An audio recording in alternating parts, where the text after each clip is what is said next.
Kelly Lee Phipps, and that was my haircut down in Key West when I had a little mullet going on, At 25, I just started writing this. I started studying astrology when I was 14 as an apprentice to a 62-year-old wise old woman who was like my Yoda, And I'd go over to her house and she'd make tea and bread and we'd sit there and learn astrology, in Colorado, Boulder, right outside Boulder. And so, 9 years later, I was down in Key West, and I didn't even know you could actually be an astrologer, like a professional astrologer. Then I saw this lady out there in the pier doing charts for tourists, and I looked over her shoulder and I realized, wow, I know more than she knows. Just from meditating on the archetypes and reading every single book on astrology and having such a great teacher in Boulder that broke it down for me, all through high school. And so I started doing charts out there in the pier, and next thing you know, 3 years later, it just had all this new insights. I had never read anything in the book, so I just put it all in one book right here. And this book recently just went out of print. And so I was making an audio version of it, the last one, But I went to my dad's in Boulder last month, and he had a whole box of them in his basement that I had stowed there when I was on the way through on the journey, and I was like, I got a whole box of them, I'm back in print. So if you want one of these books, they're good. They're just not required, but it is sort of like a textbook. And I just finished the first ever astrology documentary.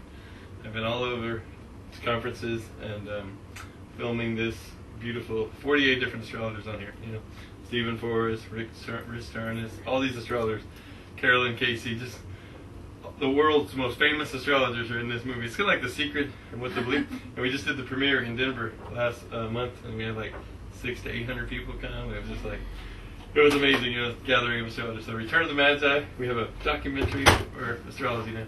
So astrology is coming back in the world. And one of the main reasons is because the planet Uranus, which governs astrology, is coming into a square to Pluto, the planet of transformation. These two planets were aligned in Virgo in the 60s, 1964, 65, with the Civil Rights Movement, and just the whole revolutionary energy was in Virgo, the sign of the flower children, the be here now, Earth generation. And that vibration is just a seed when it starts. So those children being born there, even though the general astrological cosmic weather at the time was whoa, feeling it, those kids born in there have it in them. So as they grow up, they become the embodiment of that energy. Gives me chills just talking about it. In 2010, the energy is going to come to its exact square, which in a square in astrology you're going to learn is an angle of conflict for growth and passion. So when two planets square and two generational planets like that, that means that generation's power is coming to its maximum point of waxing. So in 2010, it's going to be just 2 years from now, it's going to be, or a year and a half from now, it's going to be 10 times more intense than the 60s. And astrology was really popular in the 60s, so now astrology is coming back as a renaissance with online learning and the internet, and some of these astrology geniuses that, when I was 21, the new ones, they learned what some astrologers took 25 years to learn in 2 years. They're just, multitasking on the internet, so. But this class here is designed to get you up and rolling with chart interpretation. You'll be speaking astrology by the end of this class. And it's kind of like when you go take one of those foreign language classes, you're going to go on a trip to Japan, and you sign up for an 8-week course, so you can learn all the phraseology and everything. This is kind of like that. You can go much deeper. The rabbit hole goes a lot deeper. But this will get you going down the rabbit hole in terms of learning how to speak it and bring it into when you take someone's chart at a coffee shop and just go bam, you'll just be able to see it diving right into the heart of the chart. Is what this class is about. And so that interpretation sheet, the flow chart, that's going to be invaluable, so don't lose that. Even though it's little, it's probably easy to lose, but by the end of the class you'll know how to, those little boxes are little check marks, and so there's something interesting to say about each planet,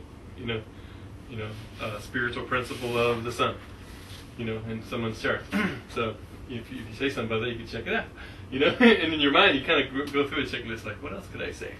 Because there's so many things, when you look at a chart. This is Christina's chart. I build these for people, and I cut them out in wood and put all the zodiac symbols on here, and they get the planet signs and houses.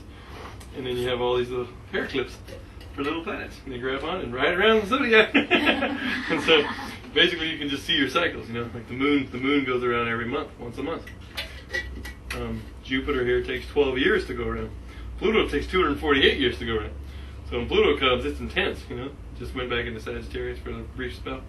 But yeah, so these planets, the sun goes around every year. You can see the sun when she was born here, it's coming back. That's your birthday when the sun gets to the sun. Happy birthday next week. And so, you know, it's very simple, you know, these cycles. So as we go, we learn about the cycles.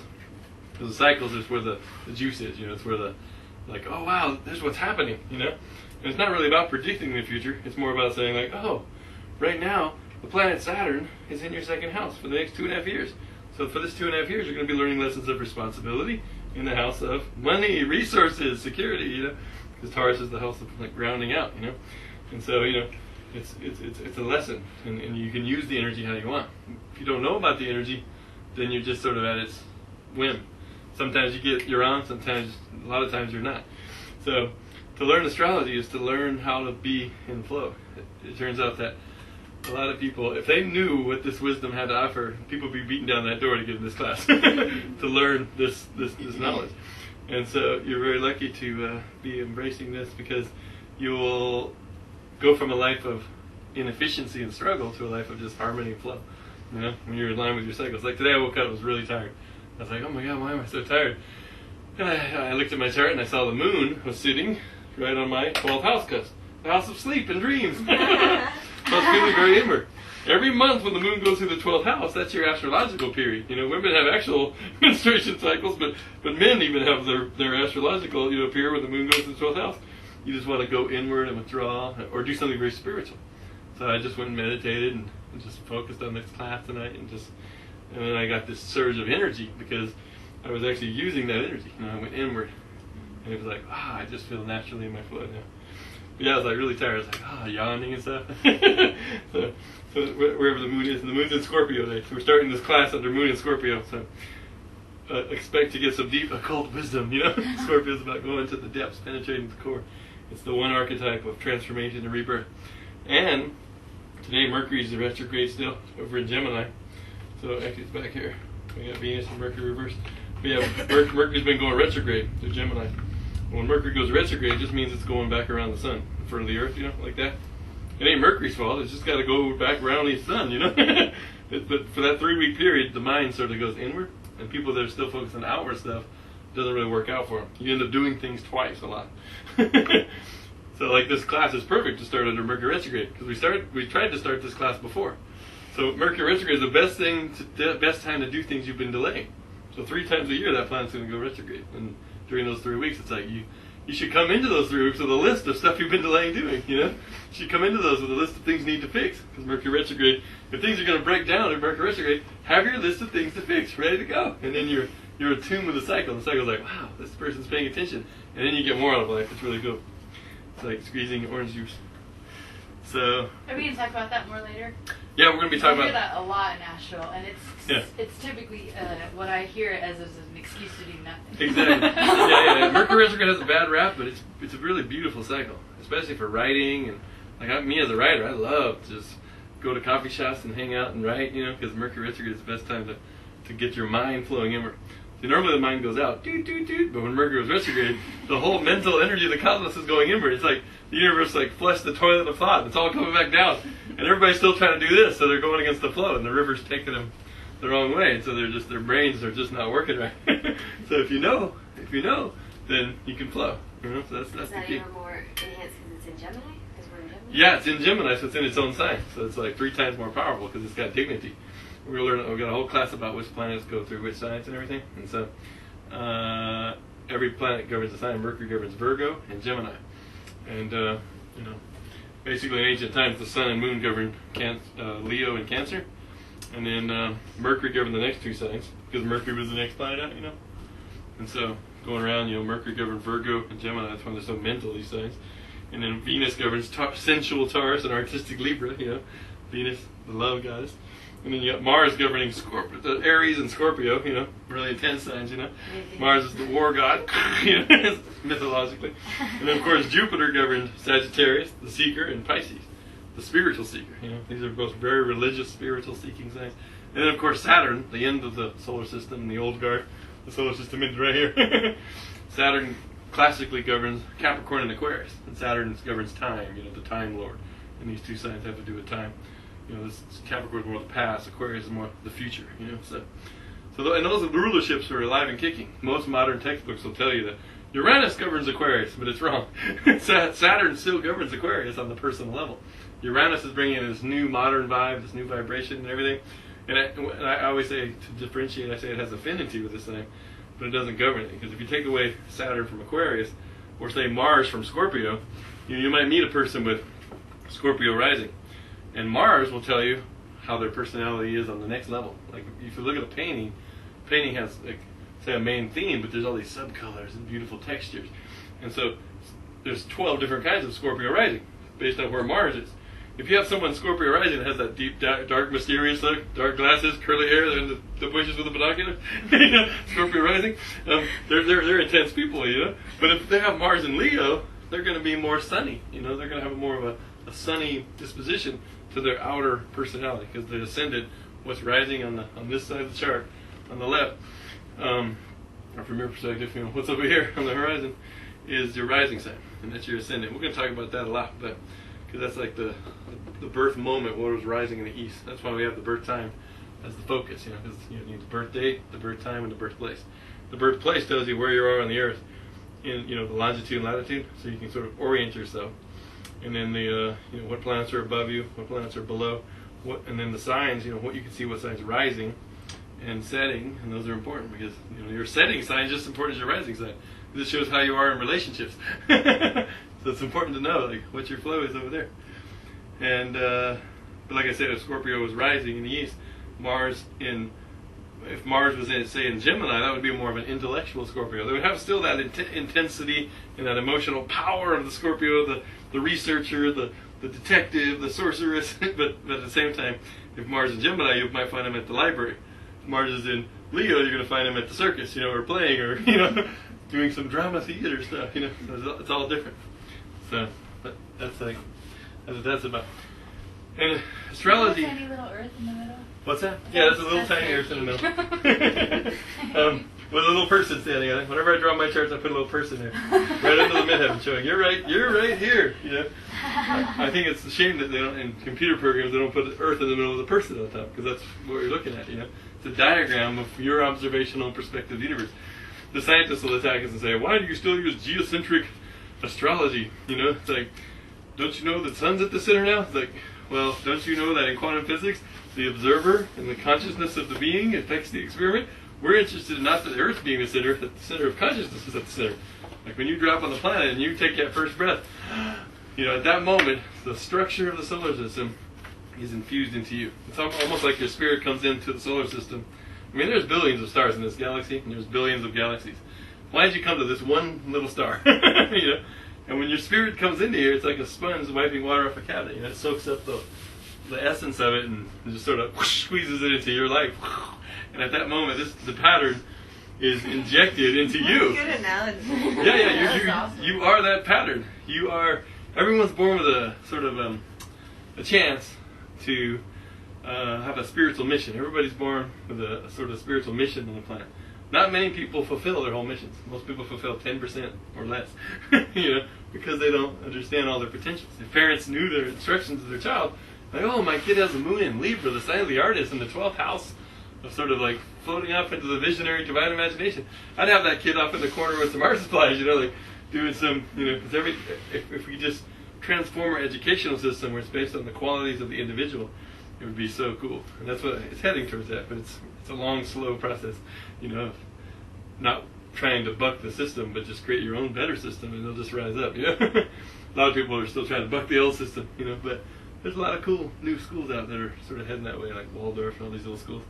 But so everyone's born with a spiritual sort of potential, but not everybody uses it all. And astrology illuminates that. Astrology comes from this word astro, which is stars, heavens, and logos, which is the divine mind. Astro logos. So logos is sort of the intelligence, the creative force of the universe. And it also means language. It's the same root that we get from ology, like the end of words, the study of.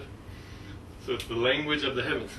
Very simple, But the logos is only half the universe, though, in terms of the divine metaphysics. I got a whole rap on divine metaphysics. You can see it on YouTube. Just go to my YouTube station.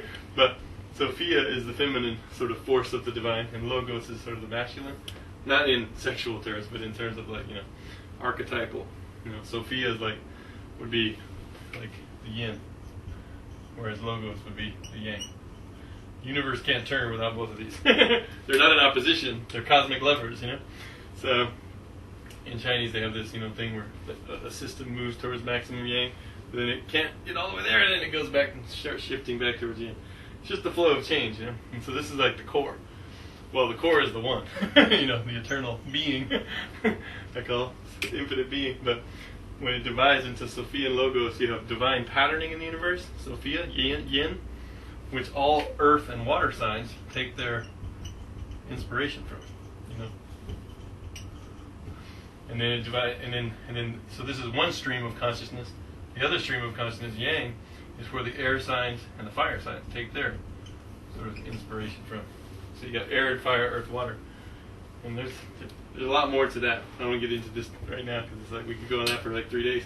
But the structure of the universe and the creative impulse of the divine, and it divides into all. There's all these levels of just, and they all happen at the same time. And finally, you get down to archetypes and the signs of the zodiac, and you still don't even have a physical universe yet, But there's an astro-spiritual universe that pervades this universe, And in physics, they say there's only 4 forces: gravitation, electromagnetism, the strong and weak nuclear forces of the atom that hold the atom together. But they're forgetting one force, the force of consciousness. It's the one force that let them think those forces up in the first place, So they just chop that off and say, oh, we don't want to deal with that. But now they're having to deal with that. Quantum physics says the consciousness of the scientist is affecting the experiment. When he's watching, it turns out different than when he's not. They're like, this is crazy. So they're like, we don't even understand the universe, because they cut off that one part, the spirit of consciousness. One time I had a dream where I was telling someone that the spirit comes in, and then these 12 little segments here of the zodiac, and like Aries starts it off right on the fire finger, boom, and then Taurus is about structure and building upon that initiation, and then Gemini is about knowing and pointing and naming, and like asking questions and being curious. And then Cancer starts the next finger, and Cancer is the heart, the home, the hearth. And if you look at the circle, it's like right in the center is the foundation, if you think it is the bottom, like the bottom of the chart, Cancer. And of course, Leo had to be the biggest ham on the center of the biggest finger. Look at me! No, but actually, the kingdom has to be built on the homes of the people, where your creativity is based on your ability to imagine from the depths. And then that leads to Virgo, and Virgo's about perfection and seeing the highest perfection of everything and analyzing things and looking around and going, what's everybody doing? And of course, Libra's about sacred marriages. And look where the ring goes. And then after you get married, what happens to Scorpio? You die. You have to go through a rebirth, because by the time you see yourself through the eyes of another, you're going to change. Everybody's like, I don't want you to change me, but just being in a relationship is going to change you. Get over it. But then if you go through that process, that mysterious process of rebirth, you come to Sagittarius, which is philosophy, the philosopher. You find the philosopher's stone through that love, and you become enlightened. You have meaning. And from that meaning, look at this. Far away from spirit, we have the first finger that starts an earth sign. Remember, we had fire, water, air. Libra's an air sign. Capricorn, we come to Capricorn. After Sag is Capricorn. So Capricorn, look at this. The earth finger. This is how big the physical dimension is compared to the rest of the universe. So you can understand why the scientists are saying that there's the dark matter philosophy. It's funny, mater means mother. The dark mother philosophy. They always say 90% of the mass in the universe is missing. In astrophysics, this is what they teach. They go, the way it moves, it can't move like this with this much stuff. How is it doing that? And so they call it this 90% of the universe. They say it's just this dark matter. Maybe it's old dwarf stars that you can't see. But it's the emotional and mental and astral and etheric levels of vibration. But anyway, furthest away from spirit, we have the little Earth dimension over here, or the physical realm. It's not very little; it's pretty big, billions of stars. But in order to deal with living in this world, we have to band into groups, Aquarius. We have to recognize the power of the individuals, and we have to sort of build communities, and to deal with reality. And then after we build these communities, what's last? Pisces, the sign of spirit again. Mysticism and poetry and vision. So we started at spirit and we returned to spirit. This is kind of a cool analogy for the zodiac, That came to me in a dream. So it is. Yeah. Oh, that's Yeah, I wrote it down somewhere. I put it in this book when I was down in Key West. I told my friend Will, I said, Will, can you draw me a hand? So he drew me a hand, and I described that whole process over here. So that's how I get visions, and I just go with like that little sheet. That was a vision this week. Because I was teaching online. I teach online students all over the world, and basically I wanted to develop that so that when they're interpreting a chart, I can just oh cool, you have something to say about this, And so this class, that's kind of the syllabus for this class, down the left side there. And so we're going to go through that. And another thing, in Hebrew, the word for astrologer is asha, which is cool. Because, Hebrew is one of the root languages. And they write kind of the other way, like this. This is aleph, and in sheen, the S sound is like this little sacred flame thing. And then pei, f is this. So they write this way. So it's asha, f. Which is interesting, because is the aleph. It's the infinite potential of the spirit. It means nothing, able to be anything. So this is spiritual potential. It's kind of like yang, spiritual potential. And then, of course, sheen is the sacred flame of love. It's one of the 3 mother letters of the Hebrew alphabet. You got the water, the mem, the sheen, the fire, and then the aleph, which is the creative logos. So the sheen is the sacred flame. And this ph sound, or the p sound, it means it's like a little mouth. They made it look like a little mouth talking, And so it's communication. So the word they put together for astrologer was spirit communicates through the sacred flames. Wow. Is that cool or what? Yeah, because like their word for light, and really astrology is about cosmic consciousness through celestial radiation. I mean, we're getting meaning from light. We're like, oh look, Mars is shining light this way. So it's cosmic consciousness through celestial radiation. And actually, if you go online, I have a website called Astrology Illuminated .tv, and my slogan is celestial consciousness through cosmic radiation. So astrologyilluminated.tv, and you can see a video about the whole metaphysics thing I was talking about.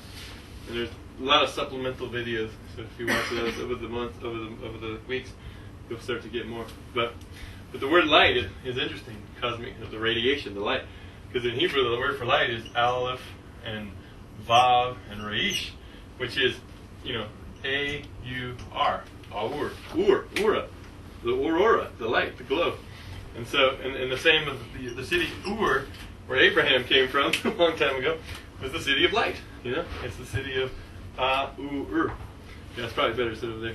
I like to stand on this side for some reason. So I put the camera over there. But anyway, Ur means light. And so, if you look at it though, Aleph means spiritual potential. The U sound means it's like the spirit coming down into the void and bringing fertility into the void. And so this symbol here, the V, the U sound in Hebrew means fertility. And then this Reish, this R sound, means creative manifestation. So within the word for light is spirit fertilizing creation. So when we're looking at astrological planets and we're reading the light signature of a planet coming, it's like, wow, we're being fertilized for manifestation through the creative spirit. So again, this is all sort of metaphysics and everything, but it's really cool. I don't want to give a sermon up here or anything, but it's kind of cool when you look back at the root languages and the root. Then I tell my Christian friends, I say, hey, it says in the beginning in the Bible? And they go, oh, in the beginning God created the heavens and the earth? And I go, no. If you read it this way, it says, the first fruits of the Spirit aspiring to express eternity through a fountain of divine wisdom was the creation of the celestial dimensions and the manifest worlds. And they're like, no! It takes a poet to read Hebrew. But anyway, so there's a video about this online for your edification. So, can you pull up that one? Which one? It's checklist 2. Checklist. Oh. Astrology checklist 2. Is it there? Yeah. Just double click. 75%. Yeah. Hey. Okay. There you go. Perfect. So so as a sort of where we're going here, we're going to be able to interpret this. See the 0? That's where you start. I like to start each chart with an inspiring introduction. You know? Ta-da! You know, I mean, it's like a book. When you start reading a book, you don't want a boring introductory paragraph. Somebody's gonna throw the book over their shoulder and never read it. So it's good to start with an inspiring introduction, and we'll get into what that is about. But then, educational statement. You know, a lot of people when they first come and get their chart up, they don't know what all these planets and signs and houses are. You know, so it's good to just break it down in a real simple format. I always say that the planets are like the characters in the story. The chart's like your novel, the novel of you. You know, and so this is the story, and these are all the characters. You know, and each character has an agenda. That's why we're so conflicted. We got characters over here, voices in our heads over here, and everybody's like fighting over the piece of the pie. And so some are forming alliances, some are fighting against others, you know, and you just feel crazy inside most of the time. But when you know all your parts, and you know when a part is asserting a need, you can give it a need. That's the thing in astrology. It's like when you have, like, say, Venus square opposed Neptune, like she does, you know you have a tension between Venus and Neptune. And so most people will cross out one and appease the other to, you know, and make this one, you know, subverted or repressed into the unconscious. And so they won't give out access to that energy. And then it'll come back out as a negative pattern. Like in the case of Neptune, it's like escapism. Neptune, the dream planet. So she might do lots of drugs or alcohol to not face that energy in her. You know? Did you do some of that in college? Yeah. Okay. All right. Just a little bit, huh? So then it gives you trouble in your Venus, your relationships. So until she starts accepting that Neptune, then her relationships are always going to be really, like, governed by that negative form of things what she's doing. And it's interesting because when I got with her, then she started doing her spiritual energy practice and doing massage healing. Now she's like head of the spa because she's like doing her path. The universe is like, come on, you're on your path now. So things are working out good over here. So, you know, so that's the thing. And we're going to study a whole class about aspects. One of my students calls this the spaghetti. You know, what's the spaghetti yell about, you know? And so, yes, there's a whole class on the sacred geometry of the aspects. Because you got all these angles, and you have a whole sheet there in your packet about what each angle means. And that's a whole other part of astrology. You know, when we get down here, you can talk about aspects. So when you're going through and you're talking about the sun, you want to bring in a nice spice statement. You want to talk about the elements it's in. I always call it the spice statement. It's like give it some poetry, you know? Call it poetic astrology. And of course, the element is in fire, it's in air, you know? The sun, by its element, shows what kind of fuel you're burning. So just simply tell that person, check. Say, oh, your life force burns strongest when, let's say they're an air sign, when you're partaking of the element of air, you know, intellect, communication, thinking, reasoning. You need air to feel fuel in you. I'm an Aquarius. I got all the air, like, you know?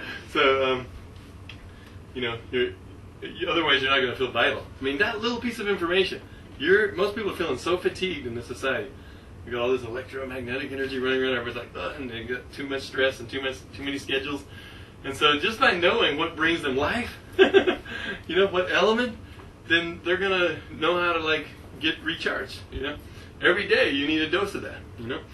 And so otherwise you're not going to feel centered, the sun. You're not going to feel the glowing light. So if you know your sun's element, that's powerful, you know. So then you go down and talk about the qualities and dignities. Is the sun in a sign it likes to be in? If not, how can you work with that? And then you got this level here, which is the spiritual, mental, emotional, and the physical, the houses. So this level here is all about, like, what's the cosmic principle of the sun? Let's say the sun's in the sign of Sagittarius. Well, you're going to learn that Sagittarius has a spiritual principle. It's faith through divine inspiration, confidence, you know, enthusiasm. You meet people out of Sagittarius, like myself. I got 5 planets in Sag. I'm like, we can do anything. You know, they always have the big philosopher chin, you know, because they just have that sense of, like, sporty, outdoorsy, jump off a cliff, you know. Like, woohoo, you know, we can do anything. They have a shadow side, of course. When you get to the behavioral, that's when you start talking about the light versus the shadow. You know, Sagittarius can be full of confidence and enthusiasm and inspiration, but they can also overindulge, and they can also take on more than they could handle, you know. And they can also, you know, have a sense of, like, too much optimism. And that leads to rose-colored glasses thinking, you know, like, everything's fine, but it's not, you know. So, experiential, that's the experiential zone there. That's the houses, you know, these little divisions based on, remember the ascendant, that's the first house, second, third, going around. And those are the stages. So when I talk about this educational statement, I say, these are your characters. These are the planets. These are your characters. and each character is in a sign. So each character takes on a sort of a plot, an archetypal plot. That character wants that sign. It's constellated that way. It's motivated by that sign it's in. So it's emitting a little charge saying, I need this, based on the sign, If it's in Gemini, it needs more information. It's curious, it wants to know. If it's in Cancer, it wants more feeling, more heart, more sensitivity, more imagination. Einstein has Cancer rising. He said, imagination is more important than knowledge. I mean, the greatest scientist in the world saying imagination is more important than knowledge. He was a Pisces, too. So, that double water thing going on. But, so that's what I mean by bringing in the chart and just saying, like, the planets are the characters, the signs are the plot, what they want out of life, and the houses, the zones of life, these little houses, they weren't always called houses. It sounds weird, like houses in the sky. But the ancients thought that the planets were gods, and they thought that the gods had mansions. They were actually called mansions of the gods. Then they got demoted to houses. when the religion changed, they got demoted to houses, But actually, even before mansions, they were called watches, because it takes about 2 hours for a house to change, 2 hours for a different sign to start rising, if you're on the equator. Northern hemisphere, it's a little bit different for these signs. But yeah, it's about 2 hours for each sign to rise. And the thing is, when you're, it used to be called watches, because when those guys were sitting out on those ancient ziggurats in Samaria, the first astrologers that watched this stuff for 10,000 years, they didn't know Mars was the planet of motivation and fire and will and desire. But they watched Mars, and they saw Mars doing something in the sky, with Jupiter or whatever, and there was this big battle going on, like, wow, look what that planet brought. Or somebody would be born into that, and they were like, that's auspicious, let's watch. The kid would grow up and be like this great military leader today. Mars is about war on some level. Mars is about ambition and fire and desire. So they just started, 10,000 years of watching the sky, you start to understand the meanings and the symbols. So that's where this comes from. It came down from the Sumerians, through the Egyptians, and went to India, of course, and went to Egypt and the Hebrew lands. Abraham brought it over, and then of course when Alexander came through and conquered all the way to India, there was this great ancient internet going on between India and Greece. That's why the systems that they have, we're just uncovering the old Hellenistic system in Greece, and it's an amazing system, and it has a lot in common with the Indian system, because they both come to the same root. So the Indian astrology, which is Vedic astrology, Jyotish, science of light, is very similar to ancient Hellenistic Greek astrology. And so there's been a whole uncovering of that knowledge with translations of ancient texts. They were translated once, but they weren't translated by astrologers, so the people that translated didn't know what they were talking about. Right. And so actual astrologers went and learned Greek and all these ancient languages, and Aramaic and all these Arabic, and they actually translated all this stuff. And the reason I had to learn Arabic was because when the Dark Ages came and everything went, the fall of Roman Empire, the Arabs were having their heyday. They were having a renaissance down there. So they took all the beautiful Greek texts and the Indian texts, and they codified it and put it all together in these books.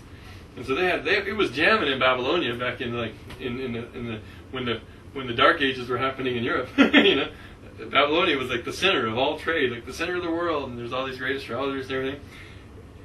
When an astrologer goes, if you're an American and you go over there and you tell them you're American, they're like, oh, American.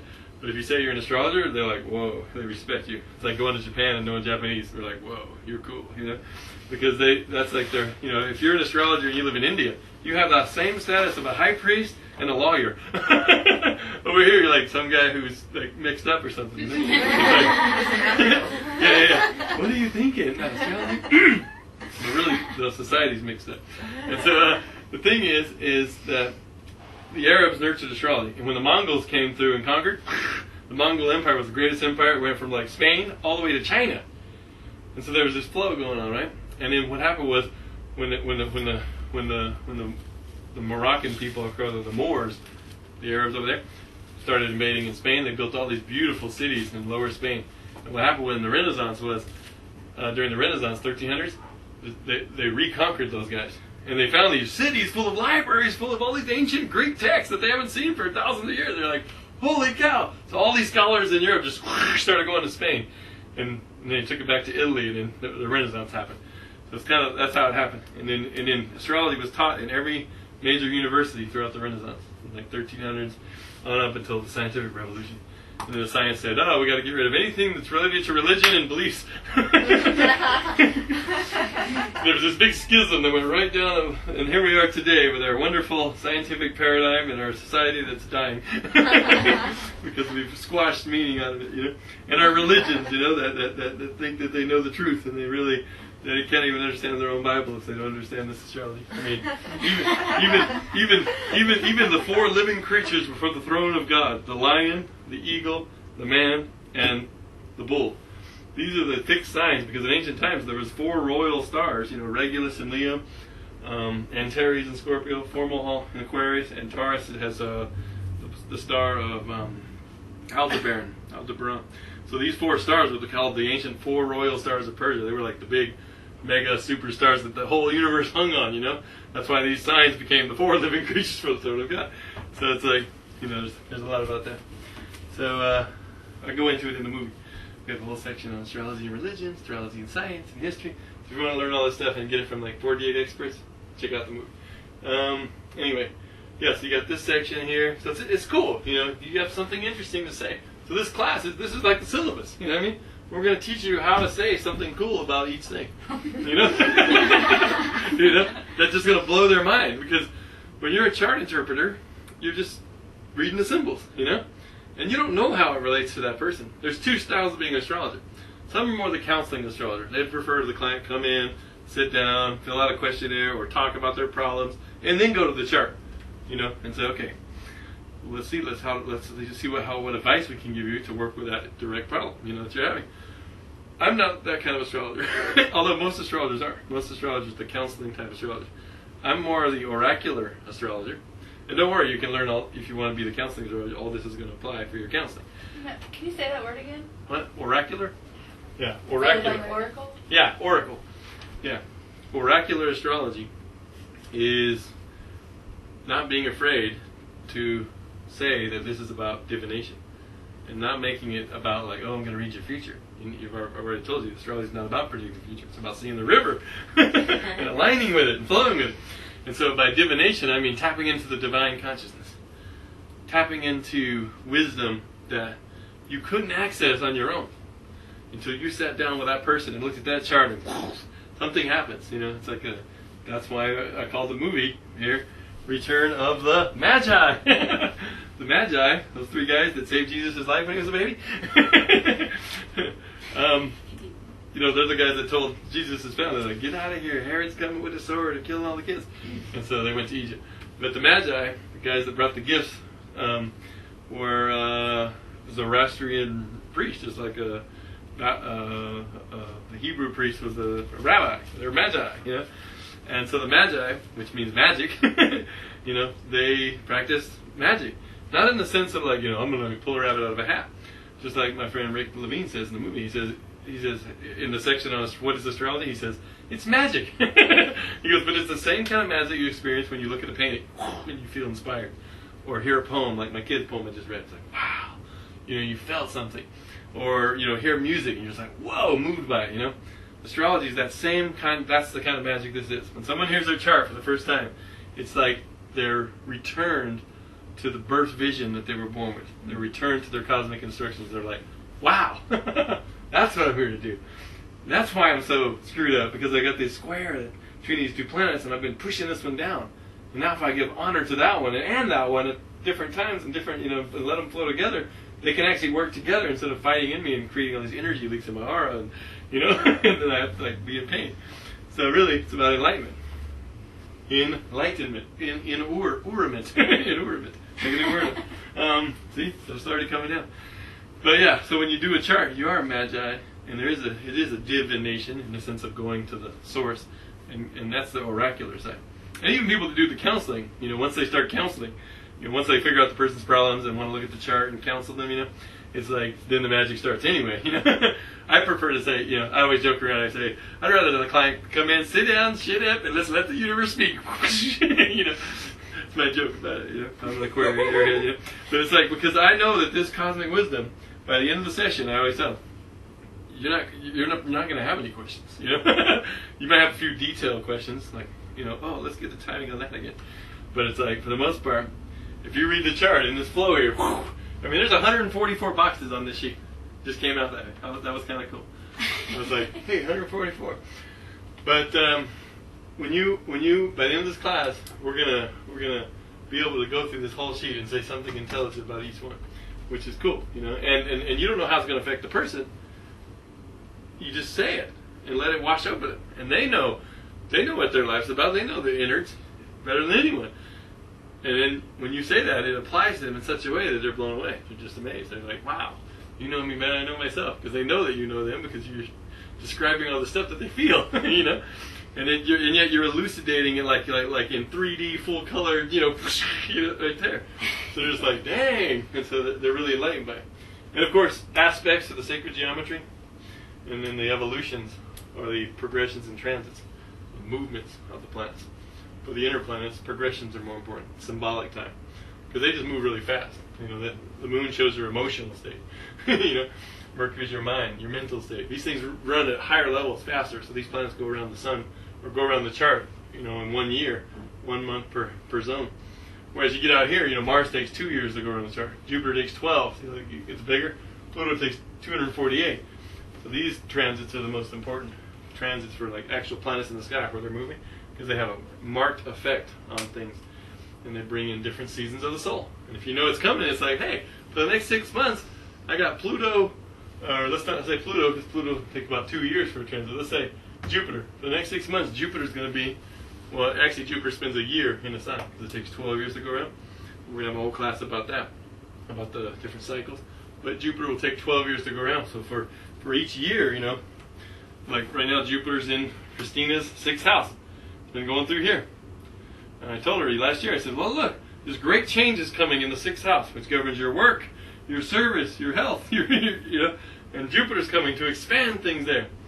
She ended up getting a promotion and got promoted to head of the spa. You know, it's like, wow, you know, so it's like, okay, because Jupiter's there, you know. They feel the power. They know that you're going to be a source of inspiration there because you got it just coming off your aura, you know. And things are going on. And when she signed the contract, I told her, sign it until this date, until Jupiter moves into here. Because then you're in a whole new zone. You're not supposed to be expanding in the work sphere anymore. You're supposed to be expanding in your 7th house of relationships and partnerships and companionships. Maybe by then you want to make a partnership with one of your spiritual friends and have your own spa, you know. So don't lock yourself in. Just look at the timing and flow with it, you know. So that's part of the value of astrology, is knowing. Now I get what you're saying about riding the river, like. Yeah. It's just because like, otherwise she could have like found herself in a like right when that person wanted to have a partnership, she would have been locked into a contract. Exactly. So you know, knowing astrology is when I do print someone's chart out, I also print out a list of all their transits for the year, so that I can flow. I mean, every month there's going to be a new moon in a sign, and there's going to be a full moon. The new moon is when the sun and moon get together. The full moon is when they get out opposite each other. You know. When the sun rises, or when the sun sets, there's the sun setting, the moon rises, you know what I mean? Full moon is always coming up. So you can always tell, like, part of the beautiful timing of astrology is that when the new moon comes into a sign, it falls in one of your houses. And that field of life is where you're supposed to be initiating new beginnings, planting new seeds. 6 months, most people say, oh, you plant on the new moon, the full moon brings it to fulfillment, but that's only 2 weeks later. It's the full moon in the same place where the new moon was that comes actually 1, 2, 3, 4, 5, 6 months later when the sun gets over there, and then the moon comes in here and says full moon based on the seed you planted 6 months ago. That's when the timing comes to its most flowering, you know. So like right now she's sitting here, we just had a new moon in Gemini, which is in your 11th house, which is 11th house governs astrology. You're in an astrology class. It governs community. It governs, you know, things like your goals for the future. It governs cosmic clique, your friendships, your people that you need to surround yourself with. So you're having all these new beginnings in this area this month. Next month, sun's in Gemini. Next month, the sun will be in Cancer. So, and it's funny, this is the same cycle every year, this cycle. You know, where Jupiter takes 12 years, this actual cycle, the lunation cycle it's called, of the sun and moon. Every year when the sun's in Cancer, the moon will come through there in July, and it'll be a new moon in her 12th house. And that's that, remember that rest period where you're tired? That's the 1 month of the year where you get to recharge your batteries. If you don't recharge your batteries during that month by taking time off and going inward and really spiritually focusing on, it's the sign before your ascending sign, this sign here. if you don't take time and do a little spiritual retreat, 6 months later when that full moon comes, you're going to get all fatigued and run out of gas because you didn't recharge your battery. You didn't plug in during that month. That's your spiritual vacation month of the year. See, me, I have Sagittarius rising. See? So for me, it's in Scorpio time. You know? You said it's a new moon? What? Whenever the new moon's in Yeah, when the new moon's in there, you want to plant seeds for... Basically, the 12th house is the house of your direct connection to the divine. So you want to, like, forget the world and just go on a little spiritual retreat and recharge your batteries. Sign before your rising sign? Yeah, so, like, what's your rising sign? Scorpio. So, yeah, the sign before Scorpio is Libra. So every Libra, when the sun's in Libra, the moon's going to come through, and that new moon, look on the calendar, bam, is your month of spiritual recharge. And that's when, and then the month after that, when the sun's in Scorpio and the moon's there, you come out of that dark place of meditation, prayer, and you just feel supercharged with energy. New moon in the first house. Because the first house is your body, yourself. And when the new moon's in the first house, it's the renewal of yourself. That's your astrological new year. Every year when the new moon's in your sign, your rising sign, that's the month where that's your January 1st. That's when you make your resolutions. That's from that, right? I quit my job last month and did nothing for a month. Yeah. And now I'm in my first house. What- Rising Gemini. Oh yeah, rising Gemini, yeah. If she's Gemini rising. I'm on the Yeah. flow. You're on the flow. You're in the flow. Yeah. Scorpio just knows this. Yeah. See, because last month was Taurus and was in your 12th house. Remember, 12th house is about escapism and running away and hiding and getting the hell out of here. No, Right. It's about spiritual retreat. So you quit the job and you're starting a new cycle now. So, very, very new year.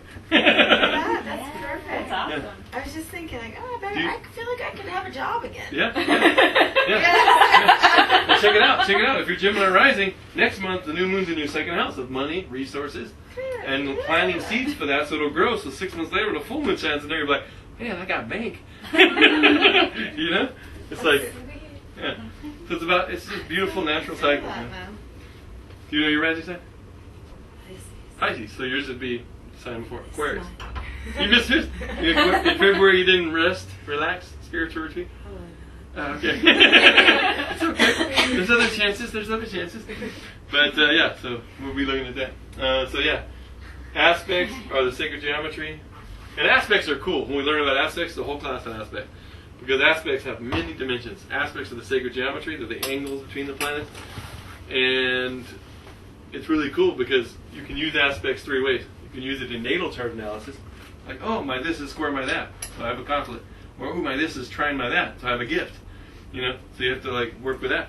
But then, you can also use aspects with this. Like when Saturn's coming through here, it might be squaring something over here. So aspects is like, I always say aspects is a 3-for-1 learning. You learn about the sacred angles and you get to apply them in your natal chart. You get to apply them by transit. Like, oh, this planet's opposing my this. You know, like right now, Pluto in Sag here is opposing Christina's sun sign. So it's changing her basic aura. You know, Pluto's rebirthing her basic sense of identity, who she is. You know, so it's rebirthing her life. So that only comes around every, 248 years? So when Kali, Pluto's like Kali with her spear and her necklace of skulls. And she's like, I'm going to kill you, but I'm going to rebirth you in the end, you know? And so it's intense when Pluto's making transits like that. So that's what I mean. You get to use the aspects through transits, like that opposition I was just talking about. And then you get to compare 2 charts. Like, wow, here's my chart, and here's my partner's chart, or my friend, and here's how we fit together. Like, oh, look, my Venus is squaring her Jupiter. I inspire aesthetically her philosophy. You know what I mean? It's like you can see aspects working in between charts. They're called inter-aspects, like between 2 charts. So that'll come too down the line. But the first thing I like to start out though teaching is actually about the houses. I used to start with the planets and the signs and then work my way up to the houses. But I've been thinking about the psychology of learning a lot and about how we learn like when we're kids. And the first thing we learn when we're little babies and grow up, we learn about like stuff and the people around us and me and mine and you and, you know, water. You know, we learn about stuff, you know. And the houses, which are these little zones here, you know, first house, second house, third house, these houses are the fields of life experience. They symbolize the fields of life experience. So it's important to learn about this stuff first. Even though, you know, we talk about it down here, I just really feel like, you know, planets are like verbs. They're actions. Mars, desire. You know, Jupiter, expansion. So planets are like verbs in the language. And houses are like nouns, people, places, and things. That's important. Let's see. We get this one off of here. What do you want? The solar system. But thanks. Hang on, I gotta get it. Sorry. Planets are verbs. They're actions, Venus is going to harmonize, Mercury's going to mercurialize. You can even say Venus is going to Venusificate. So planets are verbs. Houses are nouns, They're the people, places, and things in our life, Your relationship, 7th house. Your money, 2nd house.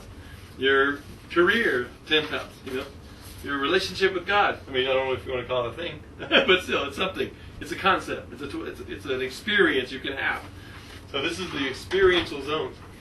And nouns, you need nouns for experiences. You need places to go to and people to interact with. And things to collect or whatever. So the signs are interesting. And we're going to get a whole class on the signs. The signs, we might even have enough time in that 3 hours to cover the signs. In Hebrew they call it the zodiac, the Mazaroth. That's where that saying Mazel Tov comes from. Mazel Tov means good fortune, but it actually doesn't. If you look at the original Hebrew, it means may the zodiac be with you. A lot of Hebrews don't even know this, because people have forgotten all this ancient wisdom. I'm one of those weirdos with Mercury and Capricorn that likes to go find it all out again.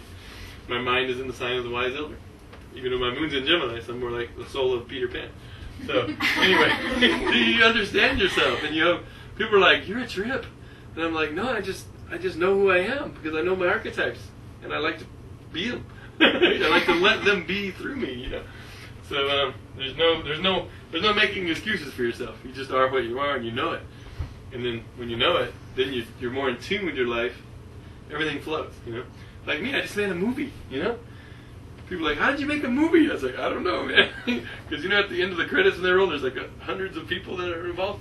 I pretty much did all those jobs except for the music, But out of nowhere, I got to the point where I ran out of money and I needed a supercomputer for editing. And Jupiter was coming to my Sagittarian ascendant. And I was like, Jupiter, planet of inspiration, you started this vision in my 12th house when you hit my Jupiter. And I got the vision for the movie. Now I'm activating it in my 1st house. I was doing it, going to conferences, filming and everything. And then suddenly I ran out of money. It was time to edit the film. And I was like, oh, gosh. And so I got there. I put it out on my podcast, cosmicweather.com, that I needed donations for the movie. One of my clients that I have seen for 5 years in a row, that I've inspired her to realize her potential.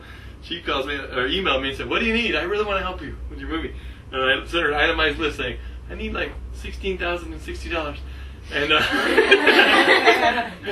and she wrote me an email back the next morning and said, wow, I wasn't planning on spending that much, but you know what they say, you get what you give. She goes, I'll FedEx you a check for $17,000 tomorrow morning. Wow. And I got it the next day. And free money coming at me. Because Jupiter was on my ascendant saying, if you believe in you, we believe in you, let's go. So Jupiter transits are like that, And then she sent me another $3,000 6 months later, under the full moon, opposite that new moon, because I needed to buy that projector, which was $3,000. So I could show it at conferences and stuff. Anyway, verbs, signs. Okay, so signs. Signs of the zodiac. Mazaroth, remember? I think it's spelled M-A Mazaroth. Means sign of the zodiac? Yeah, signs. It means the 12 signs of the zodiac in Hebrew. Which is funny because you'll never see that word translated in the Bible. Because the only place where it's listed, God is talking about it, and he's telling Job in the book of Job, he says, do you know that I have created the 12 signs of the zodiac, and I bring them forth in their seasons, and how I have created the principles of the heavens and given them dominion over the earth? And so I tell my Christian friends, I was like, God's really all about the zodiac. And they're like, no, astrology's the work of the devil. I'm like, well, why is God in your Bible saying that, the 12 signs of the zodiac he crafted? And so they don't like it when you know too much. So anyway, quiet about that. They're like, all you need is Jesus. So I'm like, well, let me turn over here to the book of Luke 21:24, where it says under the signs of the end of the age, Jesus says, there will be signs in the sun, the moon, and the stars. And the word for stars is kotcha, which actually means planets. So it's like, so Jesus is talking about there's going to be signs in the heavens. In other words, he was trained in understanding seeing the signs in the sun and moon and stars. Actually, everybody was back then. It was natural to know about this stuff, but we've forgotten. So anyway, the Mazzaroth. So the signs. The signs are cool because the 12 signs of the zodiac are archetypal templates. They're like the 12 immortal thoughts of God. You know, they are the archetypes. You know, the word archetype comes from arcane and typos. And arcane means original or ancient, like archaeology, study of the ancient, of the original cultures. And it comes from the root word arcus, which means to govern. Like monarchy, government by the one. Democracy, government by the demos, the people. So, arcus, to govern. Typos comes from Latin, it means kinds. It actually comes from the same root as imago, different. So the image. So the way I like to see the archetypes are the original governing images of the divine. It's like we all have all 12 within us. All 12 of these archetypes live in each of us. You know, there's in each of us there's a healer. In each of us there's a warrior, Aries, a builder, a storyteller, a healer, a king, a magical child, the troubadour, the wise, the sacred servant, the mentor, the artist, the lover, the diplomat, the scorpionic researcher, the alchemist, you know, the Sagittarian philosopher, the gypsy, the truth seeker, the traveler. There's the Capricorn executive, you know, the wise elder, the Gandalf of the tribe, right? The wise old man or woman. And then Aquarius is the cosmic genius, the humanitarian, the reformer, the inventor. And then Pisces is the mystic, the poet, the visionary artist. So we all have all 12 of these in us, strangely mixed. But it shows where the planets fall when we're born in our charts. That's where we're working. That's where they're working through us. They're alive. So these are living things. They have their own lives of their own, just like stars do. Most astrophysicists have shown that most stars in the galaxy are binary stars. There's two stars hanging out together, forming little planetary families. So there's other levels of consciousness that we don't even know about because we're just not tuned into that. Can you repeat that line? Archetypes are the original... Archetypes are the original governing images of the universe. The arcane typos. The original governing types or kinds or pieces of the building blocks of the universe. I mean, they have building blocks that create them, and we'll get to that when we talk about science. But that's the basis, you know, of the archetypes. So you hear this word archetypes thrown about a lot, you know. When a movie has a lot of strong archetypal themes, it's really popular, you know, because everybody's like, wow, that's really cool, you know. Like if you look at Star Wars, one of the famous movies, the sun was, first of all, George Lucas went and read Joseph Campbell's book, The Hero of a Thousand Faces, and learned about the hero's journey, and he modeled the movie exactly in the stages of the hero's journey, even down to like, oh, meeting the mentor, there's Obi-Wan, you know, into the belly of the pit, they're in the trash compactor, you know. So, you know, it's all modeled that way. And if you look at any movie, there's going to be a sun, the hero, with his sidekick, Mars, Han Solo, rah, who's in love with who? The princess, Venus, the diplomat, Mercury is kind of like the communication droid, C-3PO. He's kind of like the moon, too, because he worries a lot. He's like a real motherly with R2. R2's like Uranus. You never know what Uranus is going to do. It's just like this, the freak inventor planet, the technological genius, the rebellious one. Pluto, sort of like Darth Vader, you know. Dun, dun, dun, dun, dun, the part we all fear within ourselves. It's really a symbol of our own shadow. Pluto is like that. Saturn's sort of like the empire, the big structure that's in your way, you know. So these are archetypes. When stories take these and inject them, I'm writing a whole book about. It's called Archetypes of Character, and it's all about using astrology to create characters. Because when I create characters for my fantasy novels or my role-playing games, I take a 12-sided dice and I roll. Oh, what's his sun sign? 3, Gemini. Ooh, what's his moon sign? 11, Aquarius. And I fabricate a fictional character, and then suddenly, in a couple rolls of a dice, I can actually act like that character. Or if that character in my novel needs to speak, I say, oh, his Mercury's in Scorpio, so I'm going to give him sort of a deep, mysterious voice, you know. Wow. And so it's a good way for artists to really break out and work with their languaging for that. So anyway, signs. Signs, okay, if houses are nouns, people, places, and things, planets are verbs, you know, they're the occupants of the houses, they're putting actions in there. One astrologer said it this way: the houses are like the rooms, and this is one giant house, And the houses are like rooms in your house. And if a planet's in the room, that means there's action happening in that room. That kind of action. Like if Mars is in there, he's probably breaking stuff. Ah! No. Or motivating, giving a motivational speech. But signs are two ways. If signs are related to verbs, they're sort of adverbs. You know, they describe the verb. You know, if Mars, the planet, is in the sign of Taurus, it's going to be like a slower, sensual Mars. You know, the chef. You know, it's going to be more like the listener. Whereas if Mars is in, say, Aries, that's like, rah! It's like that guy that drives on your bumper, you know? It's like, get off my bumper. He's like, get out of the way, you know? Because Mars is in Aries in that guy. He just needs to go, you know? Christina's dad has Mars in Aries, and whenever we go for Christmas, I just sit back and be like, dang, man. He's like, what's wrong with these people? I'm like, you know, and I kind of respect because I have Mars and Sag, but Mars and Sag is a little more chill than Mars and Aries, you know? So, so signs and adverbs. And then, of course, when you relate a sign to a noun, it's more like an adjective, which is, you know, a word that describes a noun. You know, if you have a blue house, it's different than a red house. So an Aries house would be like a red house. A blue house would be like a Cancer house, water house. You know, so that's that. And then, of course, aspects, just to make this point final, the sacred geometry, parts of language analogy here. Aspects would be like the conjunctions, you know. And I'm not talking conjunctions like this planet's conjunct that planet. I'm talking the parts of speech, you know, the ands, the buts, you know, the thens, you know, all the little pieces that connect it all together in language.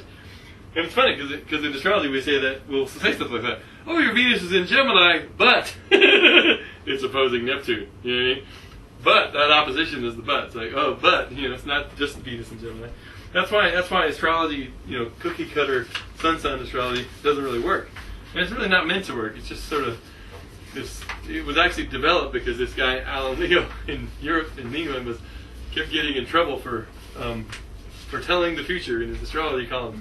And so basically they made it so he basically got out of trouble with the law by just writing these sort of vague descriptions. And he just used the sun sign because everybody could make it. And then it got really popular, and then every newspaper has it now. But it makes astrology look bad. But it keeps astrology in the consciousness. So if people want to go deeper, they can, you know. So anyway, so that's like the parts of the language, you know. And then the transits are sort of like what's happening, you know, the actions, like what's going on now, the changes, you know, the flow. You know, you don't just have a chapter in a book; you have lots of chapters, and all kinds of changes happen. So that's really cool. Here we have the solar system. I love this picture because I used to write all this out. Now I just made a sheet and projected. It's getting easier with new technology. But you have three parts of the solar system. You know, you have this part here, the sun out to Mars, including Mercury, Venus, and the Moon. Of course, there's the Earth right there. And that's the symbol for the Earth. Is, you know, the circle and the cross. Symbolizing, you know, just like what a chart looks like. Every chart has this symbol right in the middle of it. You know? Rising signs over here. Midheaven's there. That's a chart. That cross goes back way before the Christians came along and stole it. Or the Celtic Christians in this case. That's a Celtic cross. But it goes way back to the Babylonian and Sumerians, you know? And in ancient times, a cross symbolizes the meeting place of the four elements: fire, earth, air, water. You know? So this is, and it symbolizes coming into manifestation. So matter. So, which is funny because the root word of matter is just like pater is mother. Pater is father. It's the matter. So it's the manifestation. It's like the earth coming into being, form. What sex gives birth to the forms? the mother, right? Here's the spirit. So, isn't that fascinating there? The spirit and matter conjoined in the symbol for the earth. Here we are. And of course there's another symbol, an arc, which is like a piece of spirit. And that's consciousness. A lot of books will translate it as mind, but it's more like mind and heart together, you know, mind, heart. In Japanese they have a word for it, kokoro. And they have this symbol here. You've probably seen it. It means heart. I like to put a spirit around it. That could be a good symbol.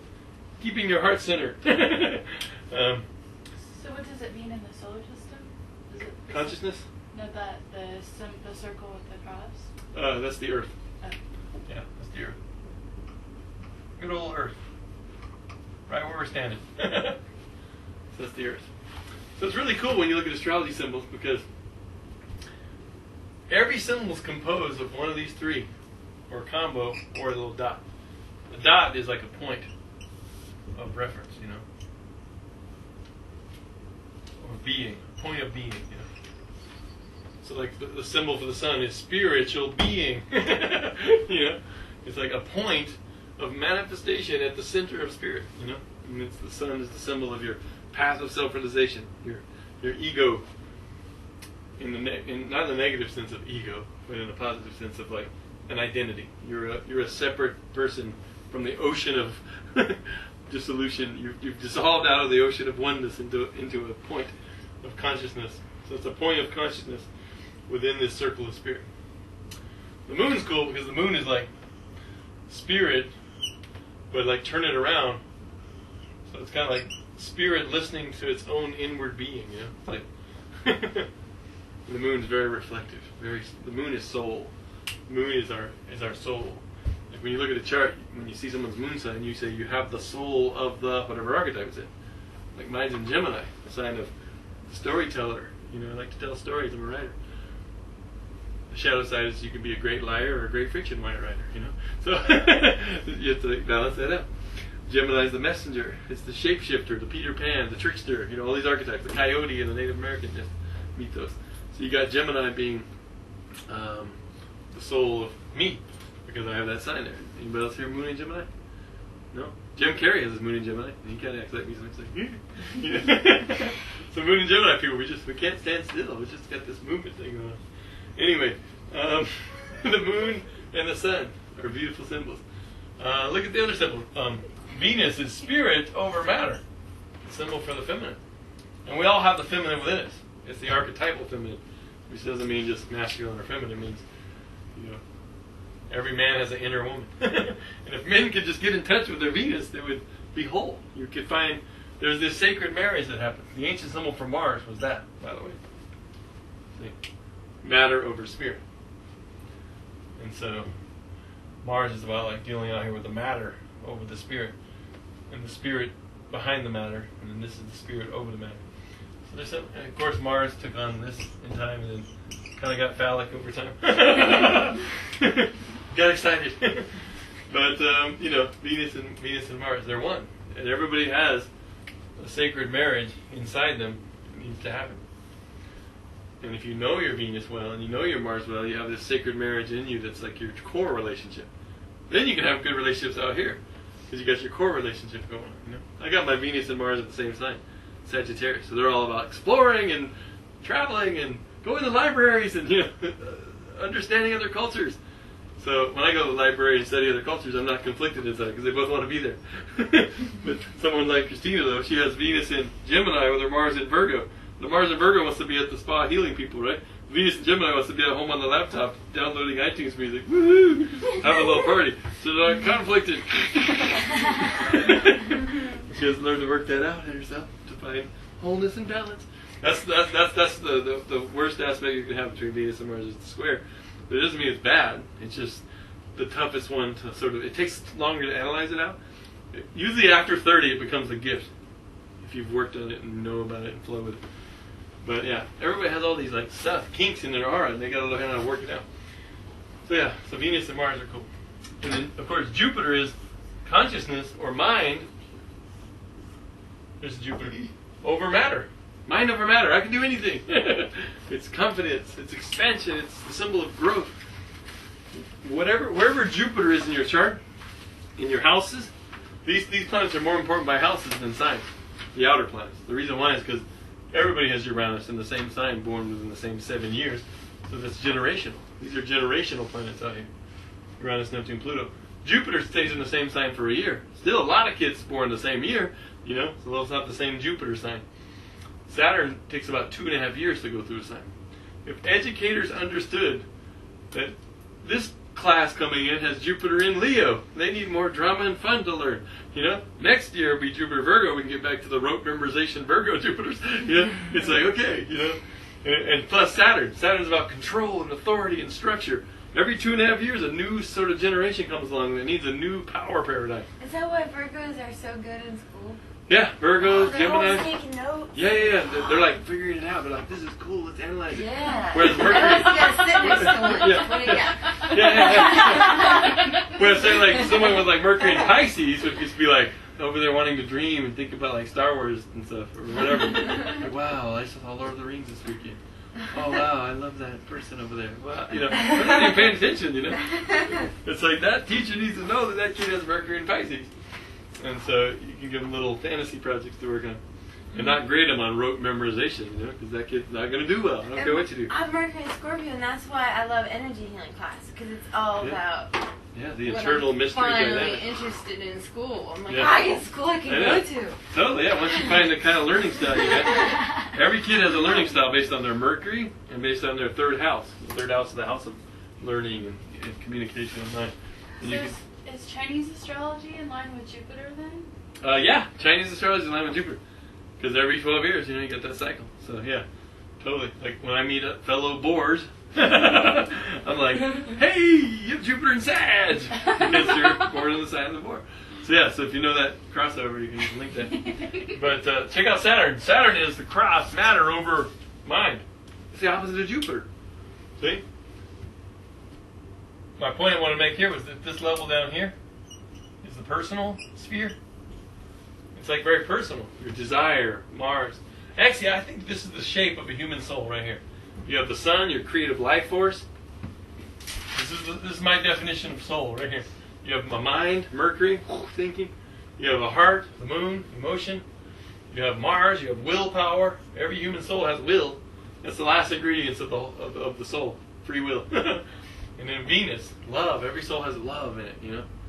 And so this is, and you have your karmic axis here, the nodes of the moon, and those nodes symbolize the points where the moon's path meets the sun's. And since the moon is soul and the sun is purpose, the soul's purpose. We'll learn all about the nodes later, but yeah, they're called the nodes. They're actually called the lunar nodes because they're the moon's nodes. Every planet has nodes. Neptune has nodes, but Neptune's nodes don't move, but really slow. But the moon's nodes do move. And they take 19 years to go backwards through the zodiac. So everybody has a nodal axis in their chart. Like we look at Christina's chart, you can see, okay, here's her north node's in Leo, her south node's in Aquarius. So she's coming from Aquarius to Leo. In other words, she's steeped in this. The bottom, the south node, what you're holding onto. It's your addictions, but it's also your gift to other people. It's her vision of humanity, and we're all equal, and the cosmic tribe. But in this lifetime, she needs to step out of that, the council, and become a performer, become a Leo. And she's got Leo rising to prove it. It's like, you doubly need to do this, you know? You need to go out there. Whereas me, it's funny, when we met, I have my south node in Leo with my north node in Aquarius, opposite her. Because we're 9 years apart. And I said, look, I'm the performer. I'm like the prince who roll out the red carpet, you know? And I've said lifetimes of nobility and performing and all this crazy creativity. So, a lot of creativity. In this lifetime, I got to get over myself and do something for this tribe. Do something for humanity. Use that brain power, right? Einstein and Elvis had that same axis. Einstein and Elvis. Elvis stayed stuck in his Leo South Node. He became the performer. He was even called the King Leo. When he died of a heart attack, Leo covers the heart, from a drug overdose. So yes, he did some shocking things with his music, and yes, he did some humanitarian activities, but he wasn't personally fulfilled in his life purpose. And he got addicted to his addictions here. So your South Node, it's sort of a dangerous place. You know, it's tricky to navigate from the south to the north. Over a lifetime, you want to be remembered for your North Node. Einstein played the violin. Einstein was creative as hell. But he was remembered to be the scientist, the sage, the humanitarian, the cosmic genius. He was remembered for his North Node. And he lived a nice, long, happy life. I was in the library in University of Colorado, and I came across a book on Einstein, and it was like his memoirs and stuff. And I saw the last letter that he had ever written in his life. He was writing when he died. And I saw the pen stroking off the page. I was like, wow. It was like a moment. It was just like, it was his last contribution to the tribe. Yeah. So, Well, so those nodes are important, as you can see. You really want to go towards your north node, but you want to use the gift of your south node to get there. Like me, I'm an astrologer. Aquarius governs astrology. I'm on my path. Why? Because when I was born, I have the sun aligned with my north node. So it's lucky. I got lucky that my sun, my radiant light, was going, be this. So I started when I was 14, you know. Some people have their moon aligned with their south node, and they're really in trouble because their emotional needs, everyday needs, is from their addictions of the past life stuff. That's mine. My south node and moon in Cancer. Yeah. So it takes you people a little longer to get on your path because you're struggling with more like stuff to work through. You know, it's a little bit trickier the territory. You know, some people like me are lucky. Like the path is right there shining. We're like, oh, okay. People like you are like, oh my God, there's a chasm and there's a broken bridge. And I'm like, A couple rehabs. couple rehabs. Because you got that moon, what you need to feel emotionally content, in the same side as your addictions of past lives. The south node isn't just one past life. It's sort of a conglomeration, the archetypal memory of a whole set of them. And if you don't want to think of it in past lives, you can also think of it in terms of genetics. You know, your cellular cells were in your mom and dad, and they were in their moms and dads, going all the way back. I think the Bible says that the sins of the ancestors for 7 generations are in you. So if you track it back, there's like 144 people that are like behind you, standing behind you, that are like feeding you all these karmic stuff, what they experienced. And you're hearing one person going, God, I gotta work out all this stuff. Sometimes I have to tell the ancestors to shut the hell up so I can do my life, you know? But, What if your Saturn's in your north node? well, Saturn on the north node is interesting because Saturn's about limitation and blocks, Yeah. and so it's about boundaries, and so it sort of blocks you from your destiny. But as you hit the Saturn return at 30, and you get older and wiser and take more responsibility, you become friends with Saturn, and then Saturn loves you, and then it opens the gate. So you have to get older, or you have to get more mature or more responsible, and then suddenly Saturn's like, wow, you're taking responsibility. Open the gates to her destiny! You know? And so it just works like that. But anyway, we'll talk about that as we go. There's a lot of cool stuff. I mean, look at Pluto. Pluto is body, mind, spirit. It's the only symbol where the circle's not touching the rest of the symbol. It's the eternal surrender person, you know? So when I see Pluto with his hands up like that, I surrender. I think of the poem by Hafiz called Tripping Over Joy, where he says, what is the difference between your experience of existence and that of the saint or the mystic? The saint knows that life is a sublime chess game with God, and that the beloved has just made such a fantastic move that now the saint is tripping over joy, bursting out in laughter, saying, I surrender! Whereas you, my dear, still think you have 1,000 serious moves. So Pluto's about going into that kind of consciousness of just power through surrender, you know? So yeah, you could fight and everybody die and we have all these dead warriors on the battlefield, or you could surrender and make peace and just live a nice life. But really, render means to melt. It's the Scorpio principle of empowerment through surrender. Render means to melt. Sur means like the surf, like the highest point in the surf. It's like flowing with a divine will. You know, aligning your personal will, your Mars, your human will, with the divine will. And there's a relationship between Mars and Pluto. You know, they're like higher. That's like the higher octave of Mars is Pluto, divine will.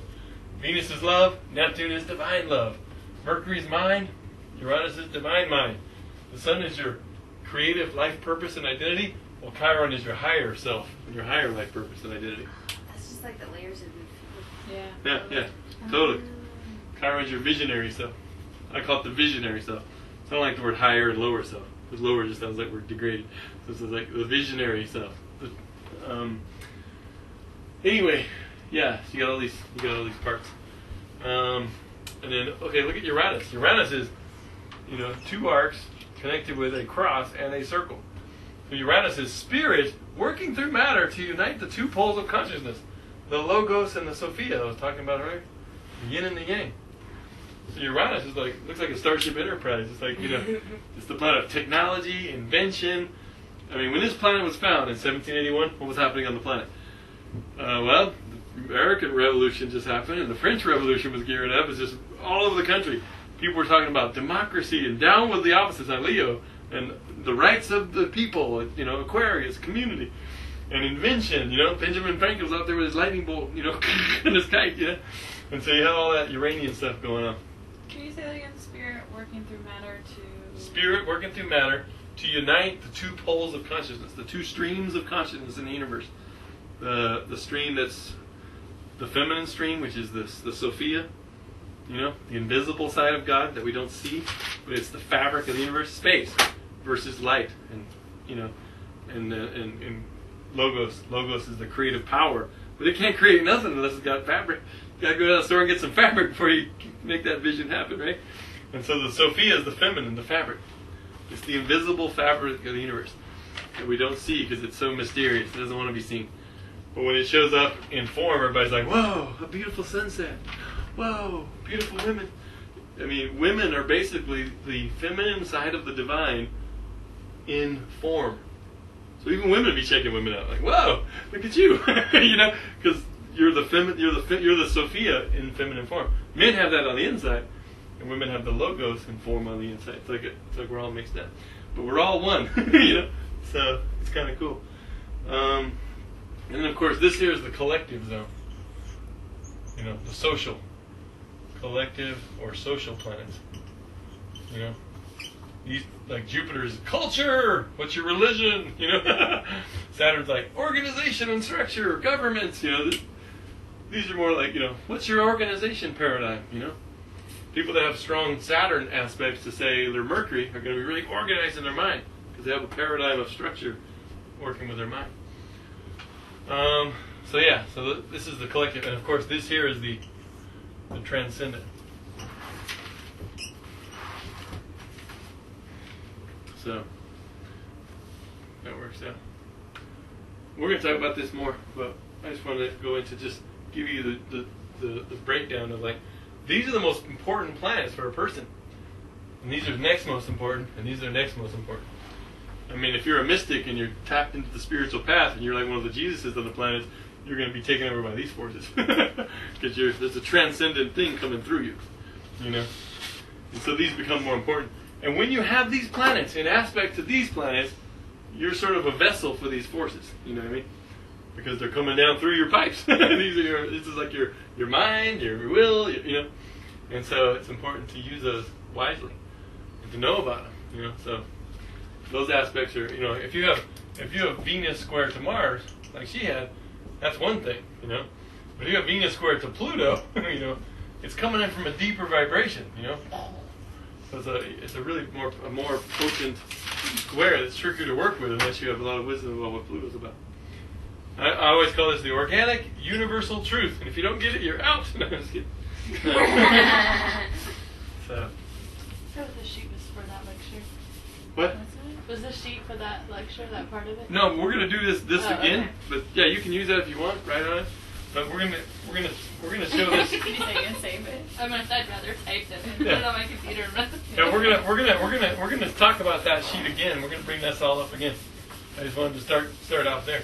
Could I have the one that has about the angles? Yes, sir. Because the angles are.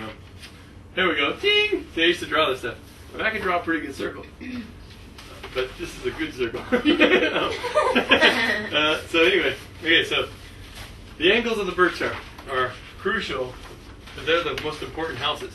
And actually, even before that, let's talk about the what's the other one? I don't know. What are they? Angles? The other side? At? No. Angularity. Angularity. There. Right. No. The other one. Okay. Let's see here. Try another one. Try another one. Quality. Oh, I can look up there. Astro symbols. Oh, yeah. Astro symbols, birth charts. I don't see it.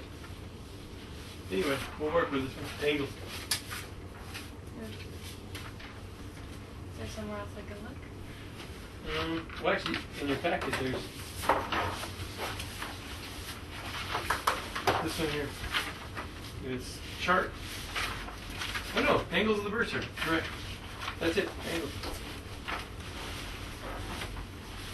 Okay, so the first house is the house of the self. And when I say the first house, I mean this whole zone right here. So if you have a planet in there, that planet's going to be really strong in yourself. Any planet that's near an angle takes on more strength. It's like double strength, But if it's on the ascendant, this is you. The ascendant is the symbol of the self. This is you.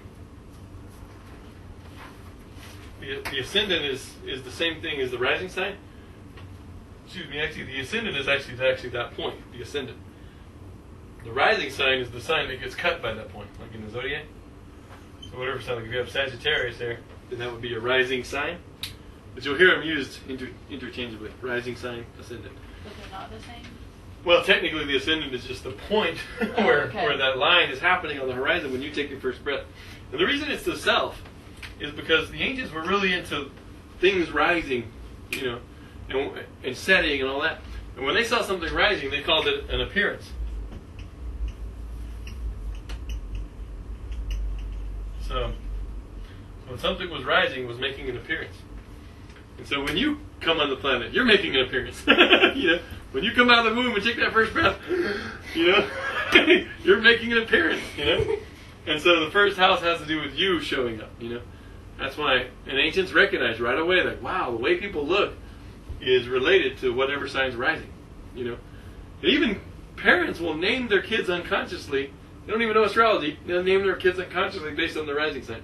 Like I've seen Libra, the sign of like harmony and balance and law. And, their kids will be named, they'll have Libra rising, and their kid will be named Justice, or Harmony, And then, like, I've seen kids with Virgo rising named, like, something like David, or Vera, or Riva, or even Virginia, the Virgin. I'm like, wow, you're named them to your rising sign. But like people like me with a fiery sign rising, Sagittarius, will be like a hard cuss, like Kelly, you know what I mean? And Kelly, if you look in the Irish, means great warrior, servant of the king. Okay. So if you want to have a kid and name him, look at his rising sign, find the planet that rules that sign, find out where it is in the sky, in the zodiac, and you can come up with a cool name that totally matches their soul, But anyway, that's what I would do. But did you do it? No, actually, my kid his name is Arion Brazenwood, and I picked his name out when I was 12. When I have another book that I wrote. It's a novel called Brazenwood. It's a 12-book fantasy series, one for each sign of the zodiac. Got to bring all these principles out through the story, the characters. And so anyway, the main character is this elven archer guy, kind of like Legolas on Lord of the Rings. He's a wood elf with darker hair, and his name is Arion Brazenwood. And I came up with a name when I was 14, and I knew I was going to have him in my life eventually because I started talking to him at night. I had the spiritual connection with his soul, and I'd be working on the novel, and I'd feel his presence in the room, and I'd be like, whoa. So I just figured it was him. So I started talking to him. And next thing you know, 12 years later, he manifested on the planet. And it was a funny story, too, because I was like sitting there, and my wife at the time, who's my ex-wife now, but she's cool, and we were in there in the midwife place, and it was like, there was this big storm outside, and at first it was all sunny day in Key West, but it started happening real fast. It was like 10 centimeters dilated, like bam. So it took him 2.5 hours to get here, just 2.5 hour labor. So intense, fast, and about 3/4 of the way through it, I was like, come on, Tracy, push! Gemini's rising, and my moon will be on his ascendant. We'll be like homie storytellers. She's like, shut up, Gemini's rising! Because she was pushing, And next thing you know, when he came, suddenly the sky darkened outside. This massive storm came. The midwife was a Scorpio, and she said there was the most water she ever seen come out of womb. And at that moment, I knew it shifted to Cancer rising. 1 degree Cancer rising. And I was like, I got a healer! So I taught him how to do Reiki. He's a master healer. Even as a kid, he was just like, we were riding across the bus trip to Boulder. I said, we're going to go to Boulder one time. There's this mountain, and there's a dragon up there. We're going to go on an adventure and slay the dragon. And he's like, all right, cool. So he was 4.5, and we were going across on this bus trip. And there was this guy on the bus, this black guy, and he was just like all shivering. And he was cold, and you could hear his teeth chattering. He was just like freezing, even though everywhere else was normal temperature. And so they turned the AC off. People gave him all these blankets, and Aaron got all concerned with his little Cancer rising. He's like, Dad, should I go heal him? So I taught him how to do Reiki, and center himself, and the Gaia, bringing the earth energy up and the star energy down into his heart, and boom. And so he went back to that guy and tugged on his shoulder and said, Mister, can I heal you? and the guy's like shivering, going, sure, little man, let's see what you got, And Aaron just opened up. He was just like Mr. Miyagi. When he just opened up, whoosh, and that force came through so strong. That guy got hot. He had to turn the AC back on because that guy got hot. And the bus driver and all these people were come up to me afterwards like, who's this kid? He's like Jesus or something. So well, he's got the same rising sign, Cancer, when he was born. I knew that he was a healer, so I taught him how to heal. And I said, I'm teaching him that he's not limited by physical boundaries, that there's a whole universe beyond this one. And so taught him his gift. So anyway, appearance, self. And it's really cool because the bottom part of the chart is sort of the inward dimension of your character. It's the personal down here. So it's sort of got its personal, just like the solar system. Right? And then the up here is more like the outer, or the collective. Like this is the house of self. This is you with others over here. 7th house. So this is the house of relationships. I actually call it the house of companionships because it has less of a romantic tone. Because it could be a business partner, it could be your best friend. You know, if you read astrology books, they'll tell you that the 11th house is the house of friends. But really, the 7th house is the house of your true friends, your deep friends that know you really well. Because it's your relationships. You have a relationship with them. So don't just constrain the 7th house to romantic relationships. Think of it as companionships. I like the word comb means with, pond means bread. Those you eat bread with. Those you break bread with. Those are your companions over there. So it doesn't just have to be romantic. It can be a business partnership. We're having a lunch meeting, breaking bread. So that's you with others. See, because that's the collective. That's you out there in the world. You know, the 7th house. So this is you, yourself. And a lot of times this is the house of the body. They call this the house of the body. Because the body will be shaped based on your rising sign. Like me, I'm Sagittarius rising. I'm like a big horse. You got these big legs, you know. It's like people that have Gemini rising will be more wiry, more angular. Aren't you Gemini rising? Yeah. See, she's littler, you know, because they're Mercury people, you know. Unless she had Mercury in Sag, and then she'd be like Little Pony or something, you know. you get modifiers, you know. So the first thing that happens is, you know, you got yourself, but then the 2nd house is your resources, you know, and what you value. It's the house of values. Don't constrain it to just money. I know everybody thinks astrologers are there to tell them about love, money, and you know the price of stocks and all this crazy stuff, but this is the house of resources, and it can translate as money, values. And there's a journey here. You know, first you appear. And the second thing is, you say, mine! You start realizing, like, that's an important stage psychologically. We realize, like, this has value and I want it, or I want to, it is separate from me too. So this is like the whole body zone, you know. So yeah, values, resources. And like the sign on the cusp, if you have Cancer on the cusp of that sign, then your resources include your imagination, your healing gifts, your family is your biggest resource in life, you know. Like me, I have Sagittarius rising, and I have Capricorn there. So my biggest resource is my discipline, my sense of like wisdom and structure and all that stuff. So it all depends on what sign's in your 2nd house as to what kind of values are. And then you can look at like me, I have Capricorn there. Then you got to go look at Saturn, because Saturn will tell you more about Capricorn. Well, I have Saturn over here in the 5th house, which is the house of creativity. The most valuable thing in my life is my creativity. I just love creativity, you know. And then 5th house is children. And look, Saturn in the 5th house. My kid Arian, he has 6 planets in the signs of Capricorn. Saturn sign. So just you can see that. I mean, when I was a kid, I was like, wow, I'm going to have Saturn-like children. And I did. I had a kid with 6 planets in Capricorn. When he was 2, he was reminding me of my own rules, you know. I was like, dang, kid, you're like a little wise man. So that's kind of cool. So yeah, you can see what you value, you know. And it's really cool. And then, of course, you have your communication gifts, your mind. This is your mental resources here. The 3rd house governs siblings, you know, your relationship with brothers and sisters. It governs short trips, moving around. You know, you start to move around more when you get in this zone. It's the Gemini house of perception, learning. It's how you learn, you know. Because you start interacting with brothers and sisters in your environment. The 3rd house governs your neighborhood. There's many different dimensions to each house. There's a spiritual dimension we can talk about. There's a mental, an emotional dimension, like the emotional relationship you have with your sister or your brother. There's a physical aspect of every house, and there's there's the archetypal. If you put that on graphed it on like a star, you'd have physical, emotional, mental, archetypal, and then spiritual. So when I say that the second house is the house of values, I'm thinking mental there, you know? Like, you have a sort of, you value that. It could be emotional, like, wow, I really love making a fire. You know, you value like books. Like, let's say you have like Gemini over here, or Mercury. Let's say you have Mercury in the second house. The planet Mercury ends up in your second house. You're going to value information more than the average human being.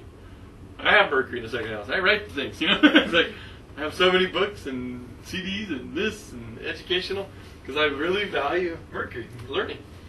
So if somebody has Venus there, might value beautiful objects, you know, art, you know, more aesthetic things. I had this one lady that had Saturn on her second house. And I said, you really value history, Saturn, structure, old things, you know. And I said, you could even make money through it because you had a trine over here to her sun sign, and she had a management gift. She's like, well, that's funny. I ran an antique store for 20 years. You know, so you don't know what these symbols mean to the person. You just say them. Have faith, and always just trust the symbol.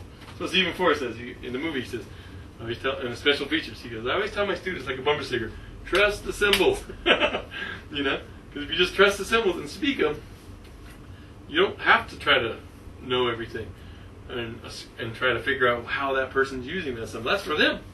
You know, your job is just to give avenue, give expression to the symbol. Because symbols are cool. They come from the word symbolos, as opposed to diabolos. That's where the word devil comes from. Symbol means to unite, to bring together. So a symbol is something that goes unites. There's a synchronicity of meaning. Like, wow, I just thought of that person and they called. Oh, I went downtown and I was working on this book on physics and I met a physicist. It's like in that moment there was a synchronicity happening. And there was a symbol uniting you. The symbol was the uniting. You were like, I was doing this and that. And so science says that can't happen. Science says there has to be a force. There has to be a cause. There has to be, we can't measure it, you know? And that's why science can't accept things like astrology and metaphysics. Because we're working on the symbolic level. And the symbolic level says that, hey, those things do exist and those things do happen all the time. And the more you open up to them, the more your life is magical, you know? And we don't just live in a world of rocks and measurements and logic, you know? There's intuition here. And it's funny because diabolos means to break apart. You know, to divide. So when you don't know your symbols, your symbolos of your chart, then you're broken apart. And you're living life struggle. But when you have a united symbolos, you bring all your symbols together, and you realize you're a whole village in here. And I always say it takes a village to live your whole chart. So you have this whole village in here. And all these planets are fighting over the power, you know. Saturn's trying to structure everybody. Your sun's trying to go, look at me, I'm the performer. The moon's trying to heal everybody. And Mars trying to fight everybody. Venus is trying to love everybody. So everybody's got an agenda. And when you can understand all your symbols and give them, you know, living expression in your life, you feel united. You feel unified inside. You feel whole. You feel enlightened. That's enlightenment right there. So when you can bring all their symbols together in a cohesive whole. That's wholeness, you know. So that's why I like that symbol. The Japanese symbol, wholeheartedness. Kokoro. So wholeheartedness comes from being united inside. So, you know, and these are all the areas. You need to know these areas of life, what each of these houses mean, because when you go to start interpreting charts, you're going to say, oh, this means that. Like, okay, oh, the planet Jupiter's coming into here. So it's expanding what? Oh, your relationships. A lot of people have trouble with the houses when they're doing astrology.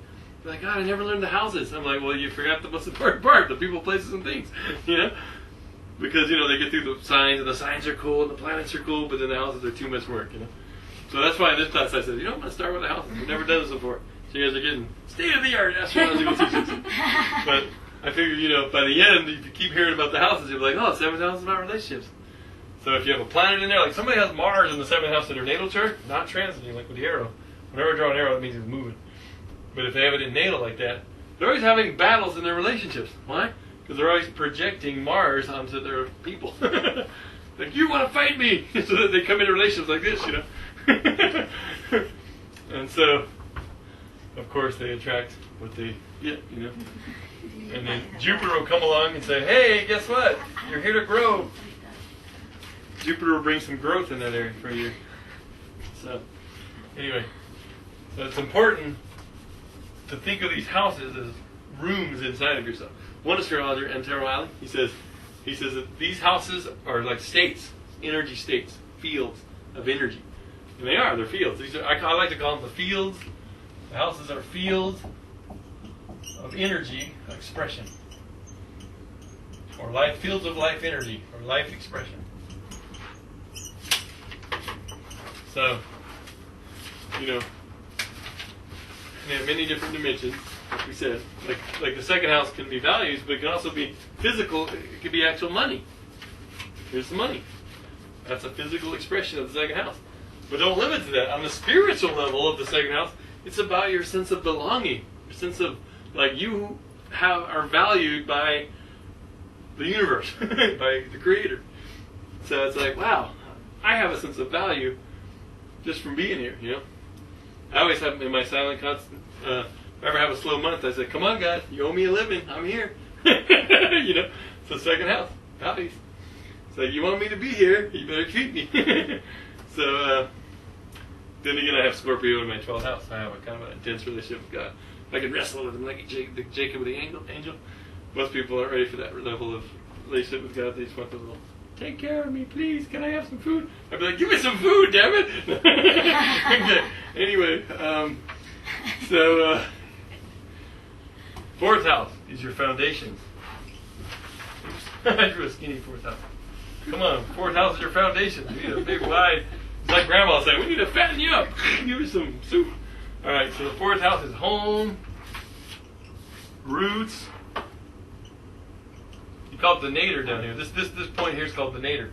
Just like that's called the, oh, typo. This is supposed to say descendant. Descendant, DSC, not ascendant.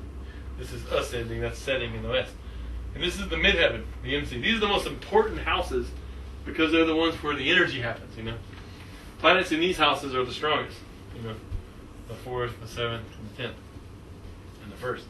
Any planet in those houses just takes on more strength. Double strength. The ascendant, triple strength. Because you are that planet. If you have a planet rising, if Uranus is rising, people are going to say, you're kind of weird. You're kind of bizarre. You're kind of unusual. You know, because everybody has a weird side, wherever Uranus is, you know. Like I have Uranus, this planet, Uranus, in my 10th house, in my career house. So you have a weird career as an astrologer. You can't work the regular 9-to-5 job. You have the planet of like humanitarian causes in your house of career, you know. You got to use technology and intuition and all these things. I remember when I tried to get jobs when I was in high school. You know how many jobs I walked off because I felt inequalities happening? I just said, look, you can't treat people this way. And yes, well, I'm the boss. I'm like, oh, see ya. But that's how it's going to be, you know. I'm like, I'm a rebel. I'm a freedom fighter, you know. So I'll tell you how it's going to be. Anyway, so yeah, of course, people that have Uranus in, say, the 10th house or the 6th house of work, service. Remember, work is like a job you go to. It's like to pay the bills. 10th house is your true life calling. There's actually a difference. It's great when you can align your life calling with your job. That's the goal. But a lot of people are still not there yet. The 4th house is home, roots, family. I like the word hearth for this one because it has the word heart in it. You know, you got your values, you got your mind, you got your heart. You know, and then of course you got your spirit. And I've never used this word for this house because it is the house of creativity. Well, what is creativity but spirit expression? It's expressing itself through play. You know? Play. That's the 5th house, is joy. Fun, you know? When someone has Jupiter coming through their 5th house, I'm like, whoa, a season of joy is upon you. This year's going to be fun. This is the year to have romances. This is the house of romance, too. See, then you got to go through the Virgo phase, 6th house of like, oh my God, you won't put the cap on a toothpaste? I can't live with that. So you analyze the hell out of them, then you can get married. You know, 7th house. If you can deal with that 6th house phase, then you can grow the next level. First there's a little romance, and there's like a little analyzing, and going, ugh. And then the 7th house is like, okay, we can get married. And then, of course, the 8th house comes next, Scorpio. Death and rebirth. And then meaning. And then calling. And then community. So you got all this. It's all shaping up here. Okay? The 5th house is creativity, fun, play, romance. So I have Saturn in the 5th house. What does that mean? I'm very serious about my creativity. I like to be a loner in solitude. How much time did I spend in the basement working on my games and my worlds and my novels? Yeah, writing my astrology books at coffee shops. She's like, who are you? And I'm like, oh yeah. And then we come back together. It's like I like seasons of. I have a lot of 12th house planets too. 12th house people need a lot of isolation. You know, when you know that's about yourself, you can nurture it. And then when you get with people, you can really be there with them and go, wow, hey, guess what? And you're really excited. So. Like most people know me as this big, jolly, happy, enthusiastic guy, and I'm just like, woo, high energy.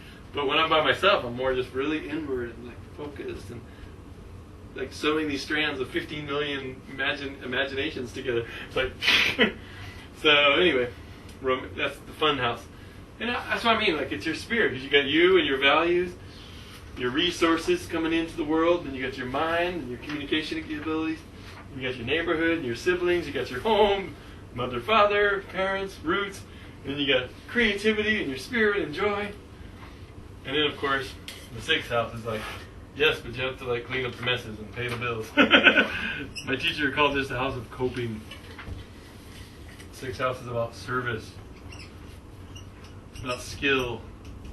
It's about, like, before things can rise into the 7th house, like planets moving around the chart, the planets do go this way. The sky goes that way, but the transits go that way. That's because it's just an illusion that the sky goes that way. When I tell people the sun doesn't set, they go, what? Or the sun doesn't rise, they go, what? The sun rises every day. It's like, no, it doesn't. The sun, if you're looking at sunrise, the sun's actually going that way, 1 degree a day. We're on the earth, and the earth is turning, so it makes it look like the sun is rising. So the sun's not even rising, which is weird, to think about, but... Can you see that? Does everybody see that? We're on the earth, and it looks to us like the sun is coming up. But the sun's not coming up. It just looks like it's going through the sky today because we're on the earth turning. So like if we're there, we're turned like noon, we're just turned to the point where the sun's above us. But really the sun's going this way, 1 degree a day. 360 days go around. So yeah, the sun doesn't rise. It actually sets 1 degree during that day because the sun moves 1 degree per day. But yeah, so it's bizarre to think about. Coping, service, 6th house is about skills, work, health.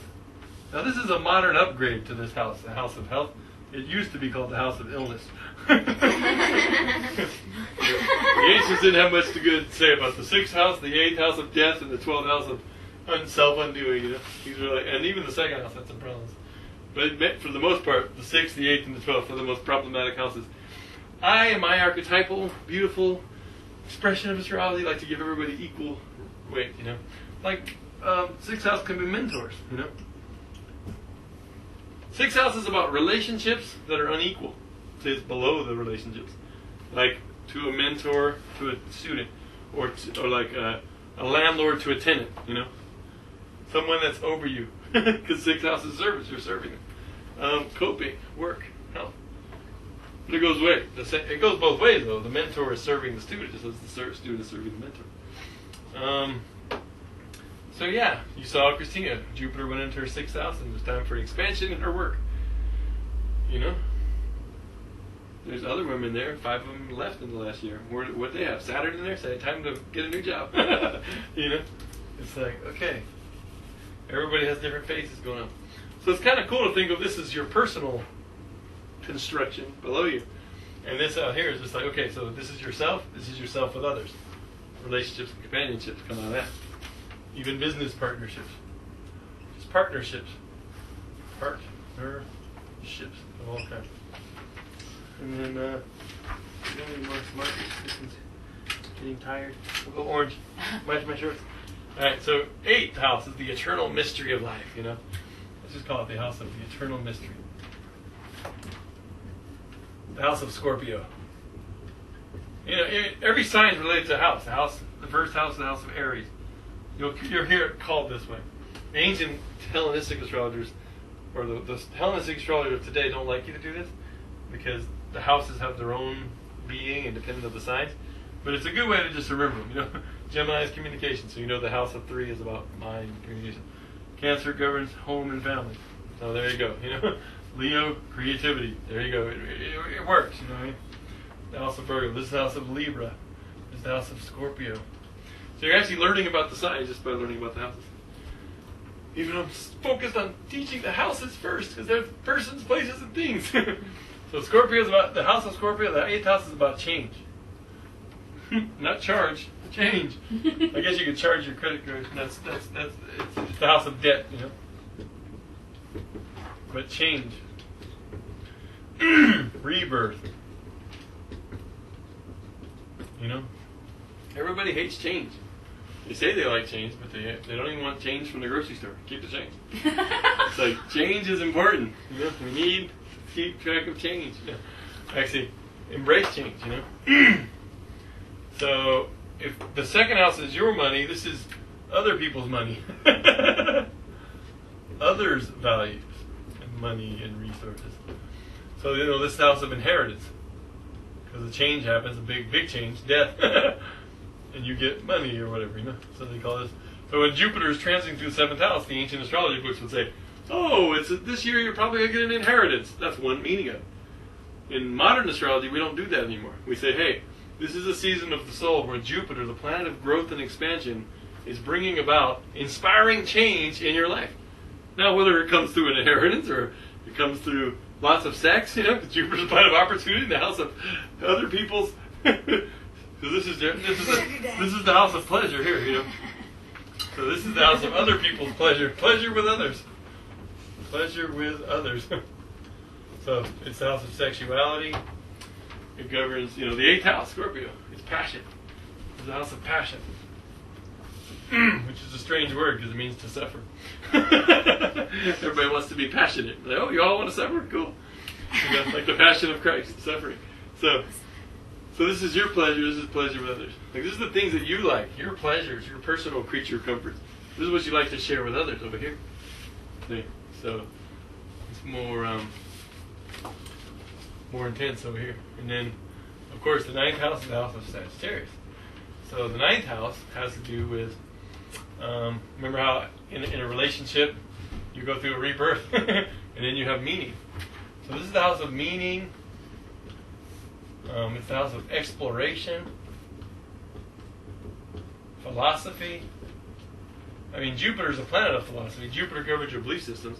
If Jupiter's in Taurus, your belief systems are going to be more like, you know, Earth, religions, nature. You know, you have faith in nature. Whereas if Jupiter's in Sagittarius, like me, I like studying Taoism and Buddhism and Christianity and melting them all together into a new synthesis and combining it with Kabbalistic Hebrew and astrology. You know, I'm more, you know, I got this. I love philosophy. But that's because I have Jupiter, the planet of philosophy, and the sign of philosopher. But someone that has Jupiter in Taurus, they're just like, I got faith in potatoes. I know how to grow food. You know what I mean? They're slower. They just have a different philosophy range. She has Jupiter in Virgo. Faith in details. In healing, you know. Virgo's the sacred servant, the healer. And so, faith and humility. So they walk a more humble path. How many massages did you do yesterday? Like 5? You were busy, right? Yeah. Walking that humble I path. started getting really high, actually. Yeah, that's your religion. When you're working on someone, that's your that's your connection to the divine. You know, for me, it's teaching because Sagittarius is about higher education. So, you know, 3rd house is insights. You know, little pieces of mental energy, but this is the big picture. You know, this is big picture energy. These are the parts of learning. This is actually the big field of learning. You know, like. Does it always work that way with the opposite? Yeah, it always works that way. That's why we're building it this way, just to show you how that, like down here is always here. See, like over here, like let's say you're studying Japanese. Well, when you get down to like actually learning the little pieces of the language, that's a 3rd house experience. You know, we're studying astrology. Right now we're studying houses, so we're doing a 3rd house experience. But I'm leading towards this whole, which is more like a 9th house experience. See that? So the 9th house is also about journeys. One time I had a really powerful planet, Jupiter, come right into my 9th house. And my progressed moon was there, which happens every 28 years. It comes in there. So it came in there together. And I was like, wow, the 9th house, the ancients called it the house of long journeys to foreign countries. So I was like, wonder where I'm going. Because Jupiter was coming, the planet of travel, and the progressed moon, the moon of your soul, which only comes around every 27.3 years. And I was like, I must be going somewhere. And I got a call just before there from a society, astrological society in Vancouver, Canada, which is far away from here, and in another country. They got the colorful money. You always know you're in a foreign country when you get the monopoly money. And you feel like you can spend it like crazy too. It's just like paper. Like, hey, play money. We got it now. Huh? We got it here now. Oh, we do? Purple 5s. Was it just the Oh. 5? Oh. I haven't seen them yet. I haven't seen the purple 5 yet. So anyway, journeys. I went on a journey. And it was great because 9th house is great libraries, universities. I was right downtown at this big 5-story Coliseum-looking library teaching a lecture to a bunch of Canadians. It was cool, and it was a very spiritual journey for me, and so you can just see I was in my flow there because those transits were going by and whoosh, things were happening. When Jupiter came to my 10th house, it was like, hey, career. Now, I like to call this the house of your life calling. I don't really like the word career. Because career comes from the root word careen, which means you're out of control, going, falling down a hill on snowshoes without your poles, hitting trees and stuff. I'm careening through life. So, and career has a lot of stress related to it, like, my career! It's like you're struggling, But your life calling, when you get your life calling, it's more like your vocation, I like that word too, because it comes from vox, which means voice. Like the world's calling you to perform a mission. So, whatever's on your midheaven is called the MC, the medium coeli, medium middle of the heavens in Latin. This is the IC, the imum coeli. I would say this is the bottom of the heavens. IC means the lowest heavens. It's like what's under you. Remember, you're on the earth, standing here. Hi, when you're born. Your chart's like that. But anyway, the vocation, the life calling, and it symbolizes your reputation in the community. People that have Pluto up here, people fear them in their reputation. Like I have Pluto up there. People that have Pluto up there, we're destined to change the world. Except I have it on the 9th house side over here. So I'm going to use my philosophy to change the world. And so, when you have Pluto up there, and I have Uranus there too. So whatever planets are in here are going to manifest their energies in that house. See, that's why I'm an astrologer. My teacher saw that when I was 14, said, and it has an aspect to my sun and my moon. A grand air trine, master of ideas, channeled into the career as a Uranian astrologer. She thought I was going to be an astrophysicist because I was studying astrophysics too. But then I went the astrology route in the end, which made her happy. But so anyway, because she was one of those old ladies that doesn't go to doctors and didn't trust medical science and all that. She's like, I can heal myself. And I was like, cool, you're cool. And so, anyway, Uranus up here just gave that expression. So if you have a planet in your 10th house, that planet needs to find expression in your life calling. Otherwise, you're not doing your life calling yet. You find that. And Pluto up here makes me like sort of, it's funny because the older generation, they're sort of like, a lot of them have embraced me as a teacher of astrology. Like I've spoken at some of the greatest conferences in the world. When I like all these guys, these astrologers who are like in their 60s and 70s and 50s. It's like, I'm right there with them, But a lot of them fear me because they go, wow, this guy's going to take over. This guy's, our positions, our power, And I'm just like, get out of the way. We got a whole new philosophy coming, synthesizing all their stuff. So I give them credit. I say, wow, I couldn't be here unless I stood on the shoulders of giants. Actually, I did an interview with Noel Till. He's a 6'8" opera singer from Oxford who is a master astrologer and 35 books, And he's, part of the generation that's going out, because they're like in their 70s and stuff. But he's like 6'8". I felt short next to him. I used to feel tall. And I'm like, whoa.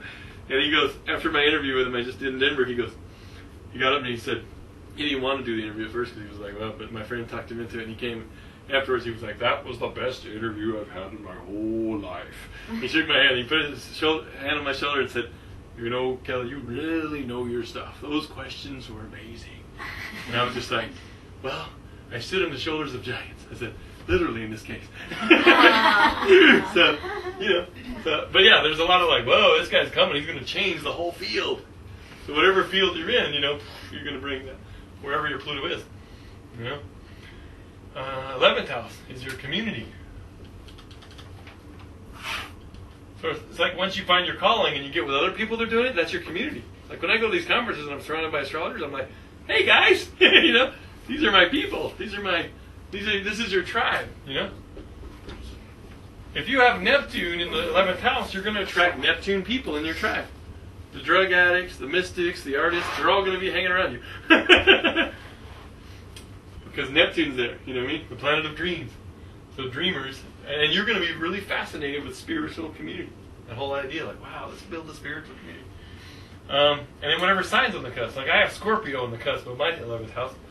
So I'm always attracting really Scorpionic people into my life. My dog was a Scorpio growing up. I used to get on the floor with him, fight with him.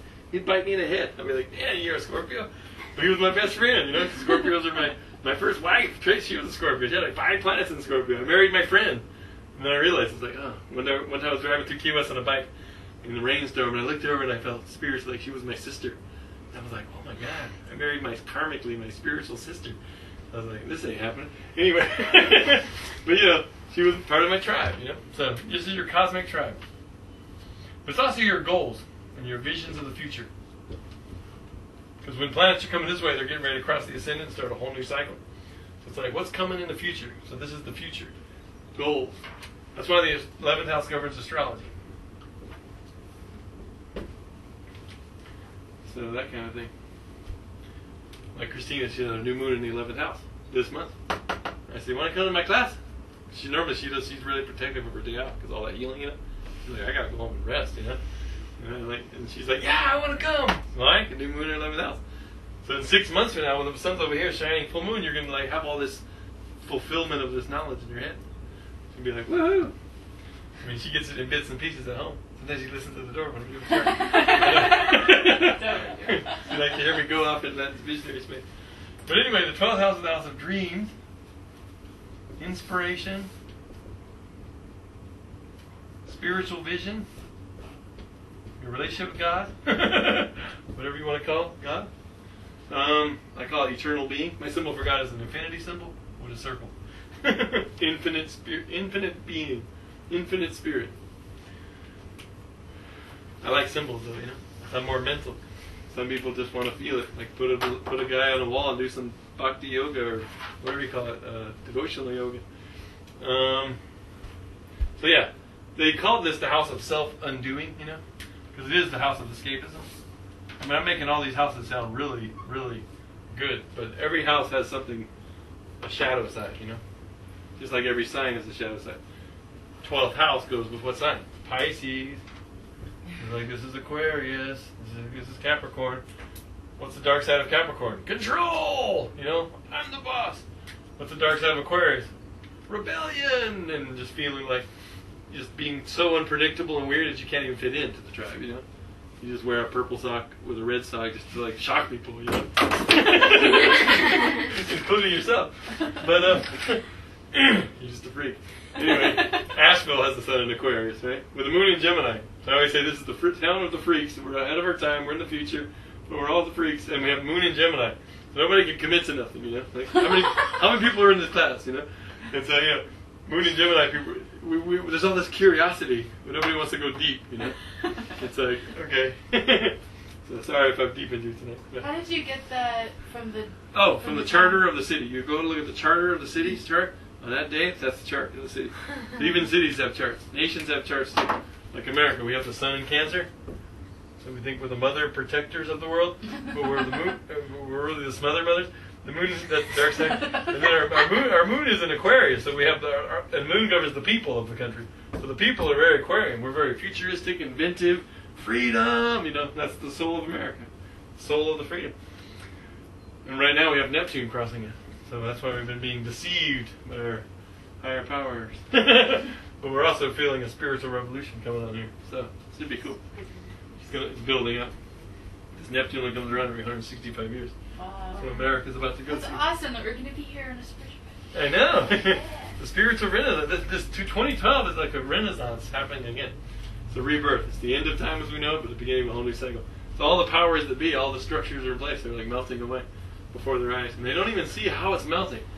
Like the internet now is in place. Like I make most of my money, 90% of my money comes from the internet. You know, get orders online. So I don't have to report to boss, authority, whatever. You know, it's like freedom of the people. You can. It only limits your own imagination these days. You know. So, but yeah, astrology was so suppressed by science and religion for so long, but now with the internet, boop, we've sort of popped up. And the scientists were the ones that developed the internet. They didn't realize like this was going to happen. They're like, oh no, we didn't mean for that. Now astrology's gotten out of the bag. Everybody's going to be learning about their chart. So yeah. What's that? I was like they invented LSD and then they're like, oh shit. Yeah, people are having mystical experiences. Oh no, we want to cover up that realm. You know? So yeah, the 12th house is the spiritual house. You know, and it you have a lot of planets in there. I always say for each planet in the 12th house, clink, clink, clink. You need 1 hour of alone time each day for meditation with the divine. I got 3 planets in there. So I'm like, okay, 3 hours a day. My daughter's got like 5 minutes in there. Yeah, so she needs to really find her spiritual connection and do it for 5 hours a day. So, It's all in Leo. in Leo, yeah, there you go. Performer. Does that mean she could do it through play? Yeah. Well, in India, they asked the question, why did the Creator create the universe? And the only reason they could come up with is one. It's called Leela. God's a child playing. Creating by herself, like. Yeah, Leela, play. Spiritual play is her mission. Yeah. So, anyway, so the houses are the fields of life expression. And it's like a journey. Every cycle starts off with an initiation, a call to adventure, right? Then you got to pack your bags and get your stuff, you know, ready for the quest. And then there's the meeting the mentor phase, where you're like, finding out more information. Luke meets Gandalf. Obi-Wan says, and then there's always this point in the quest where you cross this threshold, the point of no return, it's called, and you move off into the adventure. And there's this series of challenges that change you, and then you meet allies on the path that help you, and then there's challenges to work through together, and then there's like coming into the climax, not the climax, but the big battle with the opposite, you know, because this is also the house of enemies, by the way. Open enemies. Is the shadow side of... That's the shadow side of relationships. The planets are out there, right? Uh-huh. And they're radiating light, and the signs of the zodiac are not actually based on the star groups. In India they are. They use the sidereal zodiac, which is the actual star groups. And they argue that we're off, and we argue that they're off, and we all get along.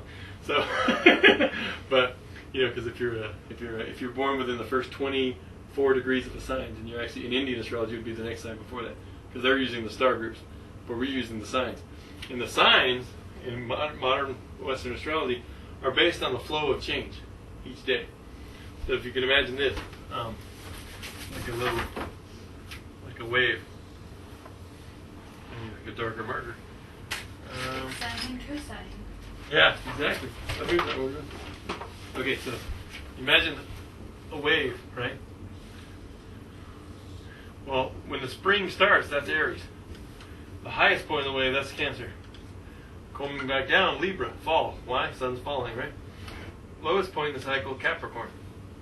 And then Aries starts again. So and then the signs in between, Taurus, Gemini, are just different phases. Leo, Virgo, Scorpio, Sag, Capricorn, Aquarius, Pisces. So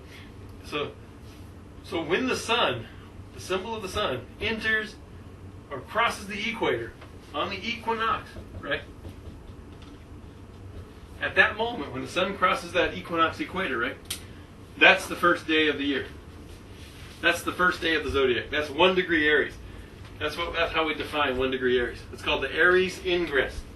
Important term. Aries ingress. Because it's ingressing, it's moving into a new sign. When a planet moves into a new sign, it's called an ingress. It's entering into it. So global warming and all the season changes are going to really affect that flow of change. What's that? Like the way our seasons are kind of getting messed up, is it going to mess that up? Well, no, this happens every year at the spring equinox. I'm just saying. Okay. And the zodiac, it comes into being every year on that day. It's like, okay, this is the zodiac for this year. 5 degrees Virgo is over there, based on where that sun was on on the sunrise of the equinox, that's 0 degrees Aries. And it doesn't always happen right at sunrise. Mathematically, it can happen at 2:30 on March 21st, whenever the sun enters that 0 degree. It's when the sun is exactly over the equator, where there's equal days, equal nights. That's what equinox means. Equinox, nox is night. So on the equinox, that first day of Aries, that's how our zodiac's defined. So our zodiac says that if you have a planet here, and a planet there, and a planet there, in your chart, it just says that, hey, that planet is taking on the essence of that season, of the soul. So if you have a planet in Sagittarius, it takes on more wisdom. Why? Because that's the part of the season when things are dying on the trees, leaves are drying out, and there's sage-like qualities in the air, So it's almost like you're a bottle of wine. You take on the vintage of the season you're born in, It's like that. That's what I say when you're coming to the solar system. You're squeezed into form, And so that's the tropical zodiac. In their version of Aries, they take the stars of Aries and say that's Aries. If a planet's in that star group, it's in Aries. And so they're using this. That's called the sidereal zodiac. Ours is called the tropical zodiac. Why? Because remember, these are the tropics of Cancer and the tropic of Capricorn on the map. When the sun hits the tropic of Cancer, that's summertime in the northern hemisphere. And then down here, when it hits the tropic of Capricorn, that's wintertime in the northern hemisphere. So even though seasonally it's reversed on the bottom of the globe as it is the top, this seasonal matrix, this seasonal flow is a pattern that is not dependent on the physical expression. It comes from a higher order. The archetypes come from that other order I was talking about below, the spiritual order that governs the universe. So even though it manifests, it's cool how it manifests in 2 ways on one planet. You got the yin and the yang of the same cycle going on. So, but yeah. So, and in India they'll argue that no, if a planet's in this sign, these constellations of Aries, you say you're a Taurus, because theirs is 24 degrees off. So here's the big thing. Their signs don't mean the same things as our signs. They even have different names. If you're studying Vedic astrology, you shouldn't call Aries Aries, because the constellation of Aries, they have a term for it. That you should call it that term, because that's what they're talking about. So don't confuse the 2 zodiacs. If you go study Vedic astrology, don't get all like people go study yoga and then they fall in love with Vedic astrology and then they get all superior on us and say, "Oh, we're better than you because we study Vedic astrology. We use the actual star groups." And I argue to them, "Oh yeah, is your sign of Virgo 46 degrees long instead of 30 degrees?" They're like, "No, each sign's 30 degrees." I was like, "Yeah, but the constellation of Virgo is 46 degrees.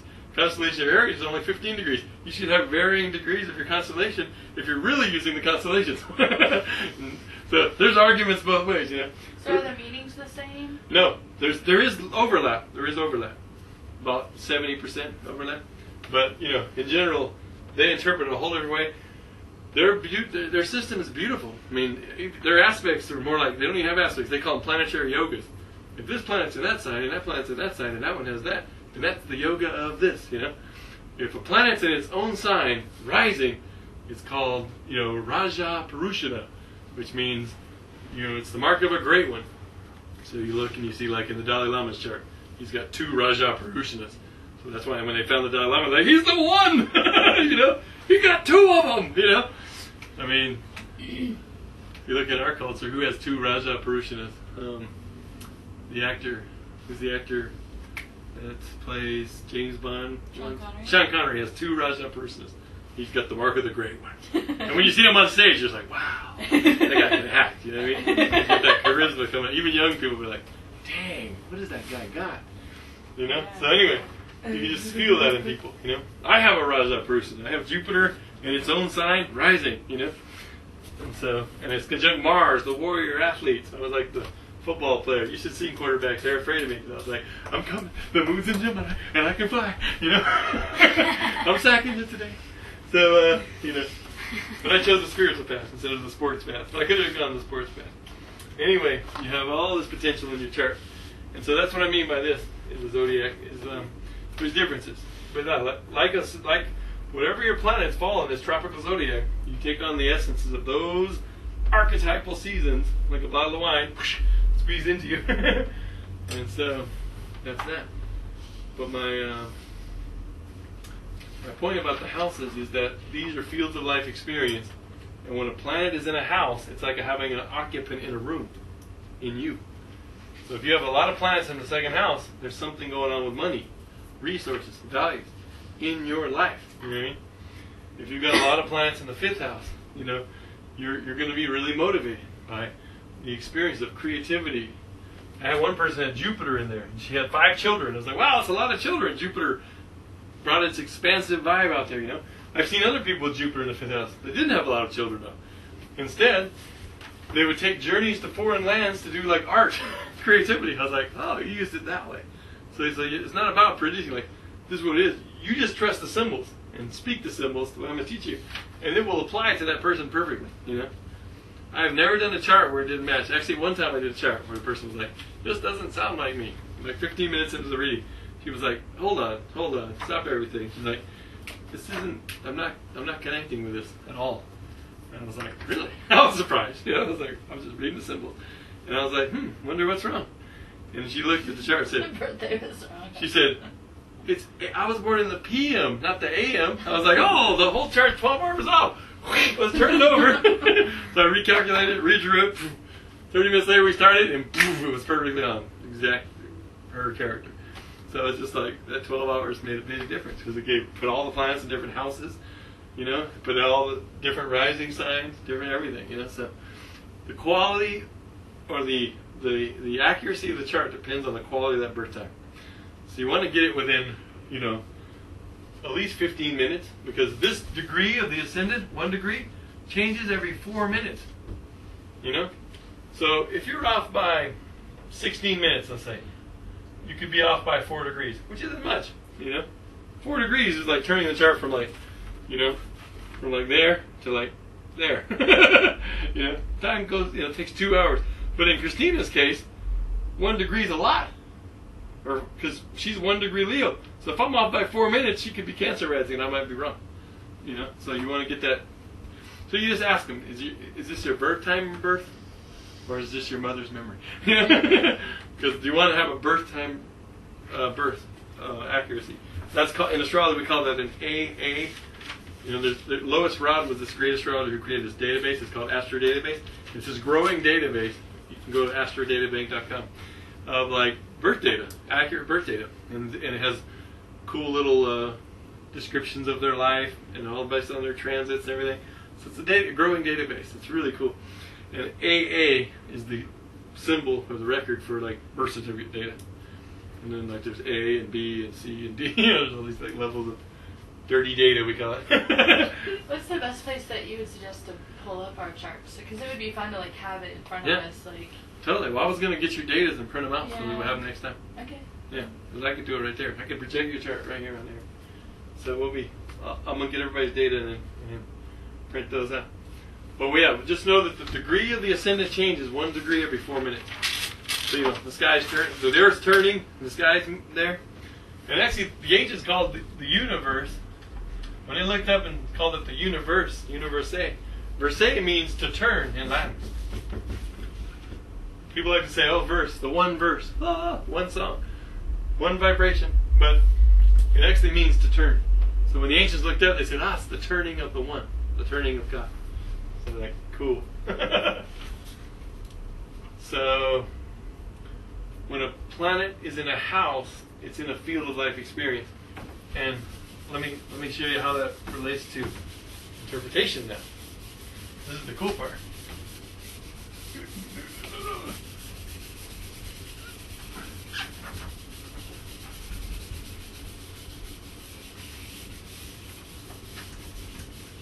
Okay, so in every interpretation, can we get the solar system back? Sure. Thanks. Solar system. Okay, you have a planet. This is the basic formula for interpreting a chart. A planet in a sign in a house. Right?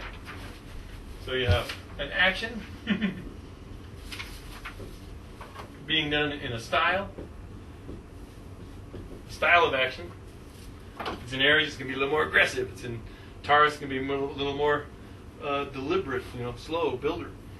And then action in a style in a field of life, an energy field. Field of experience.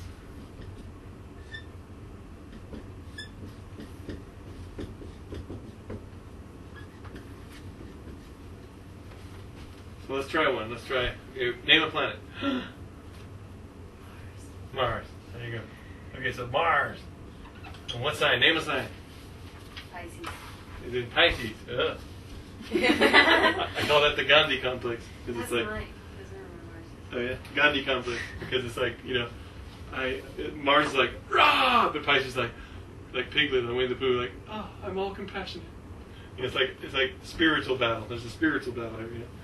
Okay, we have a lot of compassion. And then name a house, 1 through 12. 12. 12th house is the house of spiritual vision. So, okay, Mars, you could say, okay, there's a sheet. Want to put up symbols, astrology symbols? Let's see. Astro symbols, that one. You'll see this sheet here. That one. It has the basic meaning. Can you blow it up a little bit? 75 degrees. We're going to lose the 12th house. That's cool. I'm just going to put all this over here. So we got Mars. In Pisces in the 12th house. All right. And graphically, that would mean that the planet Mars, when you look at the chart, where's Mars? Mars is in this sign, Pisces, in the 12th house. So they'd probably have Aries rising or Pisces rising. Okay? So you're looking at that. So when you're trying to interpret it, okay, first thing you do is you bring in the SPY statement. And the SPY statement is the combination of just the basic meanings of the planet sign house. And when I mean that, I say, you can just say with Mars, the urge to express desire. And just keep it that simple. Or the urge to act. You can say both. You can say the urge to express, to act, express desire, and focus the will, if you want to get all crazy on it. Is being expressed through the archetype of. Give you a chance to write that down. Or you have it on your sheet. The dreamer, the poet, musician, the empath, the visionary, the mystic, the oracle. These are expressions of Pisces. So that's cool. And then you say, in the life experience field of, and then when you scroll down to the 12th house. Try to keep Mars up here. If you can, like bring this down. Mm-hmm. So they would not be good in bed. Well, they wouldn't, because they'd be all like wanting to meditate or something.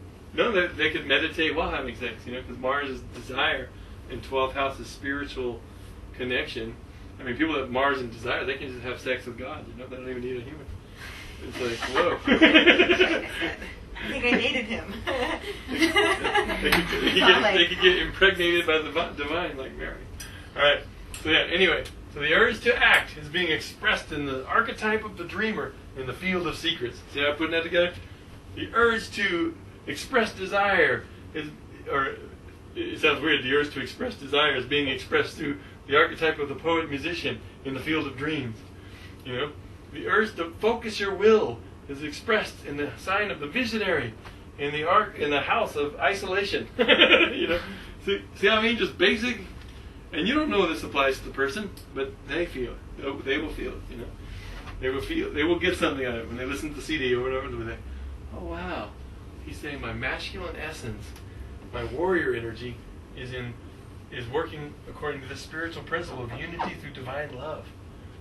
In the field of escapism. It's like, wow, escapism burns in this person. You feel Mars? And there's that escapism energy of the 12th. It's like, I need to get the hell out of here. I need to transcend this world. Now you can do that through drugs or alcohol or sleep or TV. Or you can do it through creative imagination, poetry, visionary art. So you got a double Pisces here. Ding, ding, because you got Pisces and the 12th house. So you got a double symbol of moving beyond this world into an archetypal realm. The realm of dreams. And, it's pretty powerful when Mars is in there. I think mine's in the 4th house. Yeah, yours in the 4th house. Okay, yeah, you should be a whole different house. You should be in the 4th house of the hearth, the home, the family, the roots.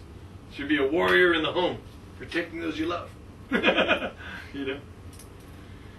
So there'd be a lot of, you know, turbulence in the home life, because Mars is like throwing out some fire, you know? Mars isn't bad. Spiritual aspect.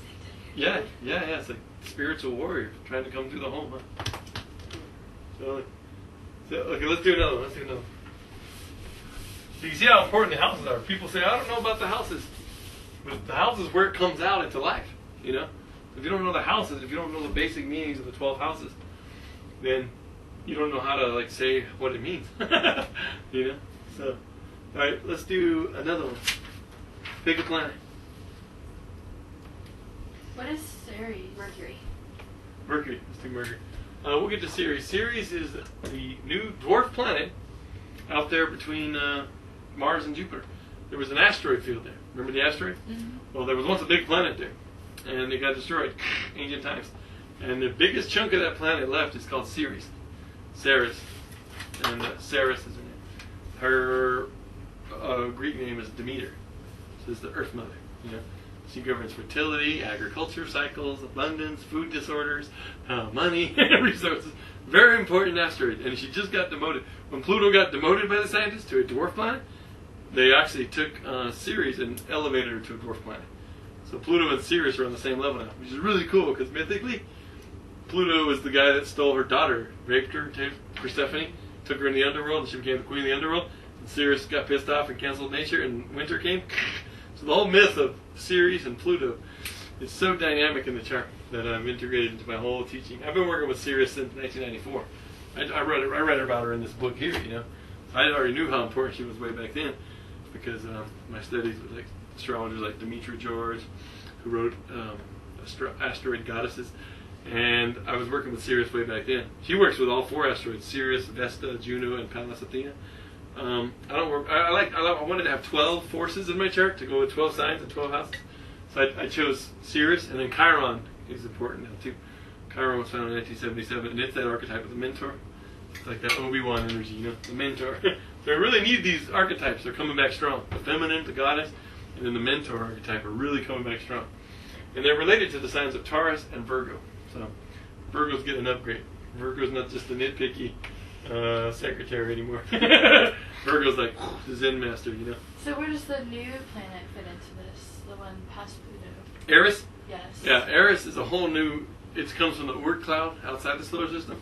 And astrologers are talking about that left and right too. And actually I call Eris, and astrologers wanted to name Eris, and even scientists wanted to name Eris, astronomers, but they couldn't because they already named another planet, Persephone.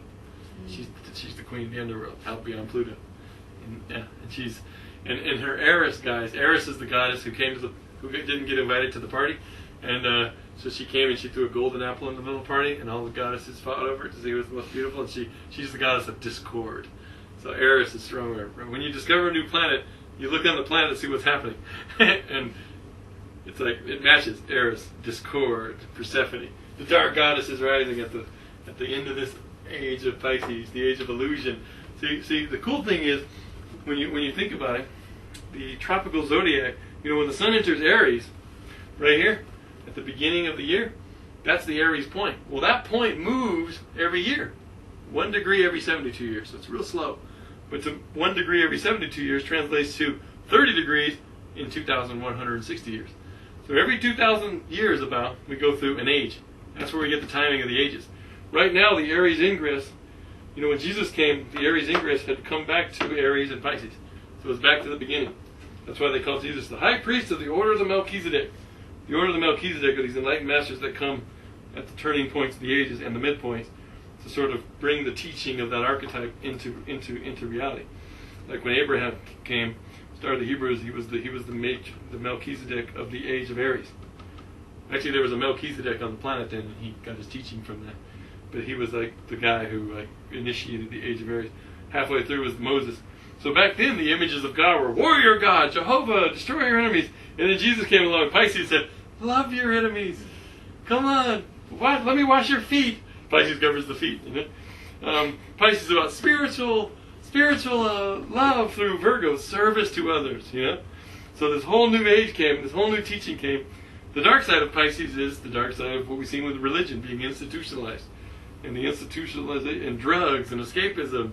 I mean, the positive side, we got movies now. You know, but the whole Pisces thing is, I mean, you go watch your TV at night and you're watching an illusion and they're trying to sell you a drug through an illusion. It's like, oh my God, are we so thick in the age of Pisces or what? So people are talking about Aquarian 8's coming, but it ain't coming yet, you know.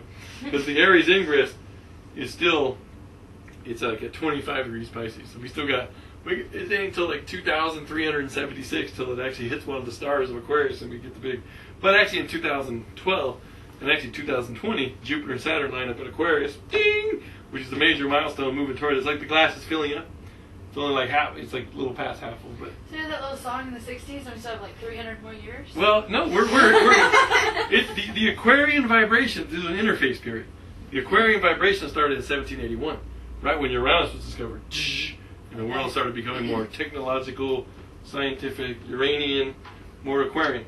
And you can see that we're blending these two ages right now. I mean, with all the technological advances, and electricity and light and all this, and then all this illusion and escapism and religion and science and religion are duking it out, you know. It's like we're right in the middle of this stuff, you know. So just imagine that when a new age comes, it's like in 1781 the glass started getting full of water, you know. And it takes about 300 to 500 years to go through an age or interface period. So we're, you know, we're well into the mix. So we're in the Aquarian age, but we're still in the Piscean age too, you know. But we're not fully into just the Aquarian age, so. Well, you know, and that's going to have a shadow side too. I mean, if you think back to the Garden of Eden, Virgo, this will be the seventh age. The seventh age. 1, 2, 3, 4, 5, 6, 7. So they do call this the age of peace. You know, and because 7 is like the spiritual number, God's favorite number, all that. And you go back and you see like back in the Leo age, this was the Garden of Eden. Before that, we had a whole other chapter with angels and all this other crazy stuff. But like, we won't even go into that. But Garden of Virgo, and then came into Leo. Back then was like the sun worshippers around the planet. People were like, wow, the sun is our source of light, you know. These primitives, they weren't too primitive. They built the pyramids. They built the Sphinx. The Sphinx with the lion, the Sphinx thing was like, that was the symbol way back there. And scientists have dated it back 12,000 years, right back to here. It takes 26,000 years to go around. So they say the Sphinx is about 13,000 years old. So they built it here. And then when the flood came, that was the beginning of the age of Cancer. You know, the big flood, the water, and the Epic of Gilgamesh, you know, Noah, all that whole story came. And people run around like hermit crabs, wanderers, looking for food.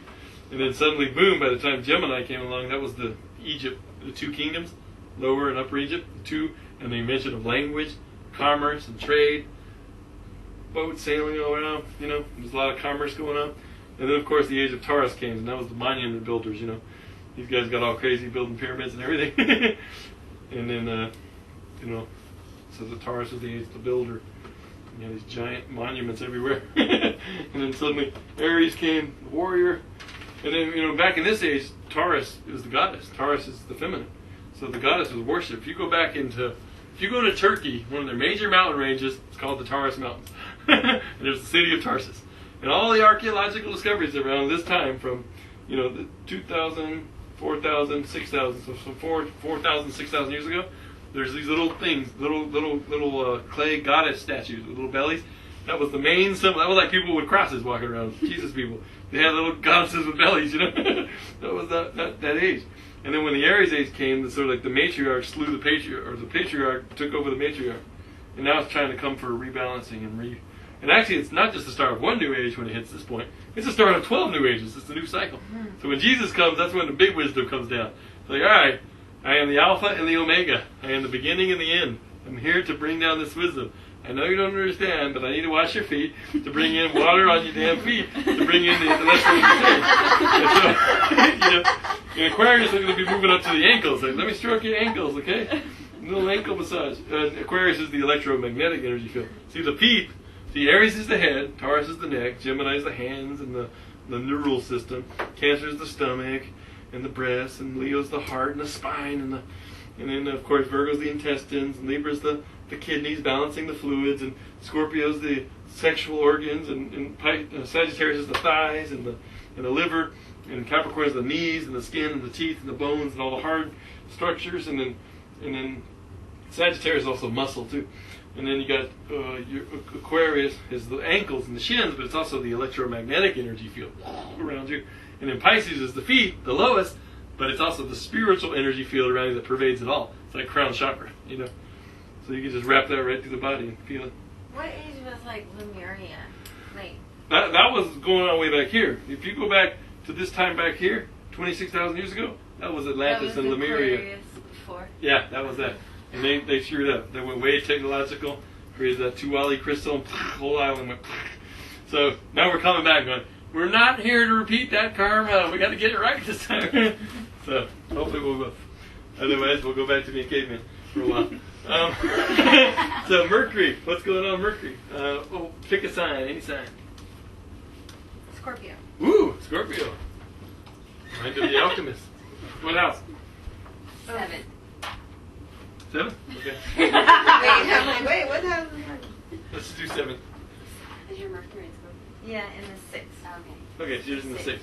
Alright, so we'll do 6 and 7. We'll start with 6. It's kind of a living person here, for example. Okay, so Mercury, the way you interpret, like bring this down a little bit. Alright. Just the Mercury. Okay. Alright, so Mercury. Look at that line right there. Whoa. The urge to communicate is being expressed in the archetype of the investigator, the investor, you know, putting money into something. But let's go deeper. The researcher, searching again for what we've lost. Research.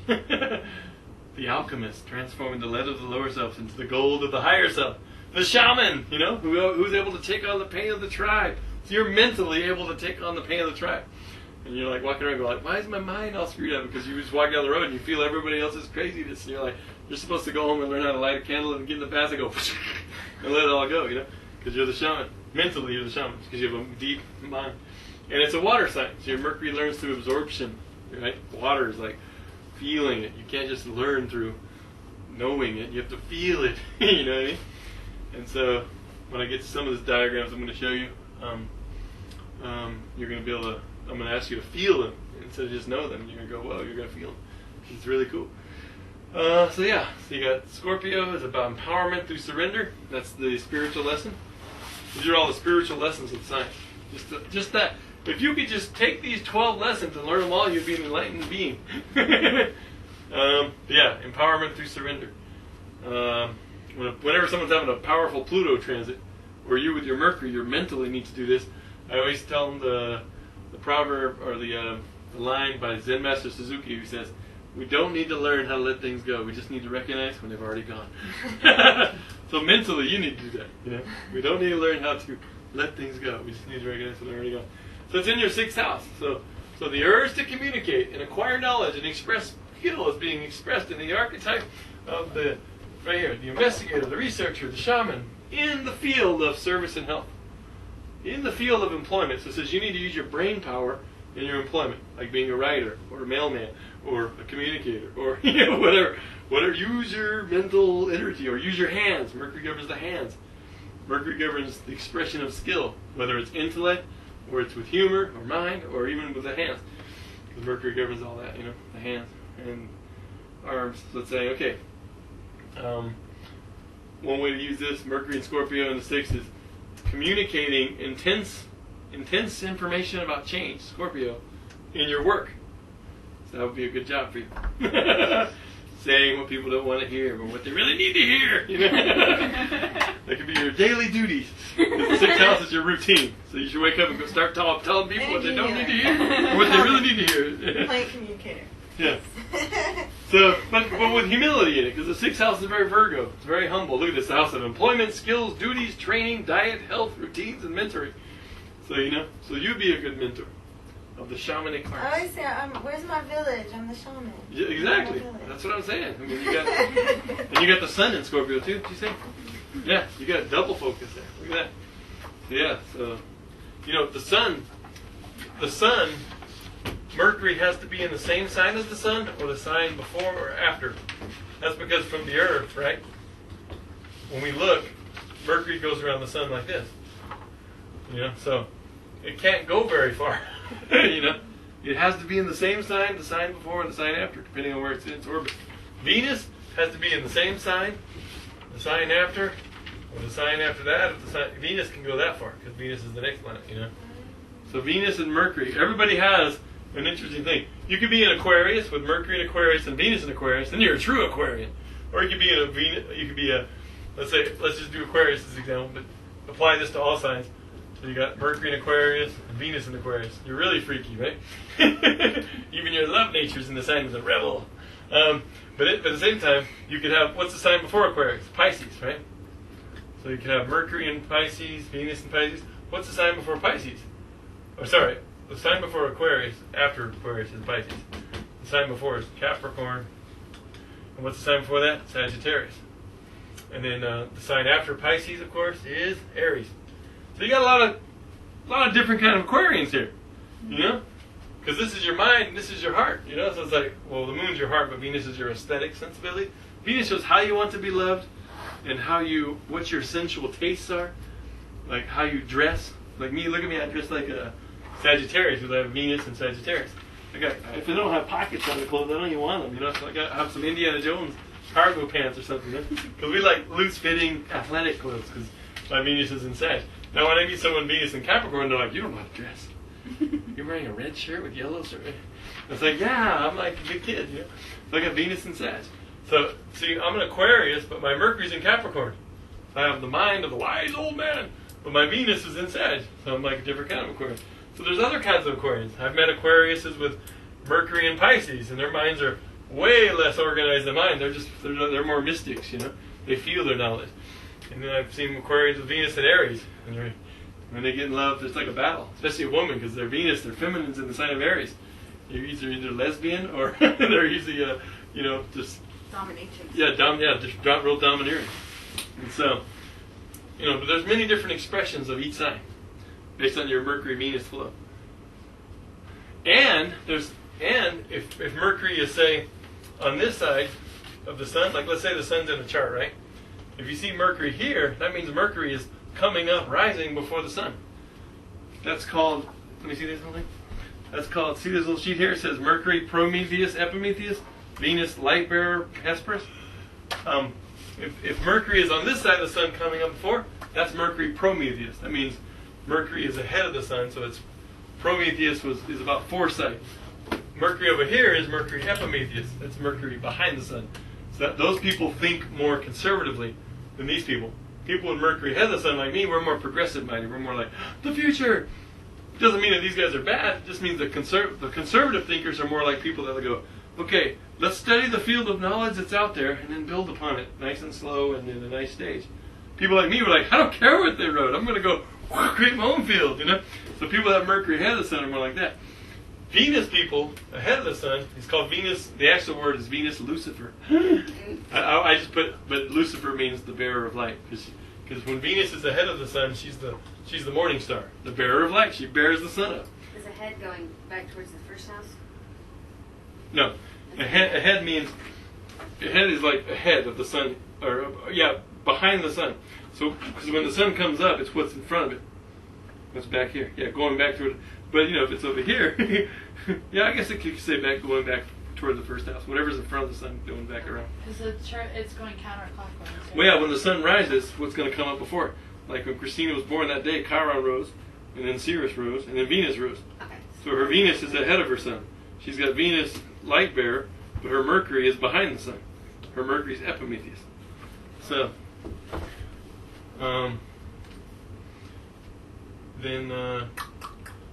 like the people with Mercury Epimetheus are more apt to, like, say, finish college. Because they're like, okay, we got to go find out what the people say the structures are. And like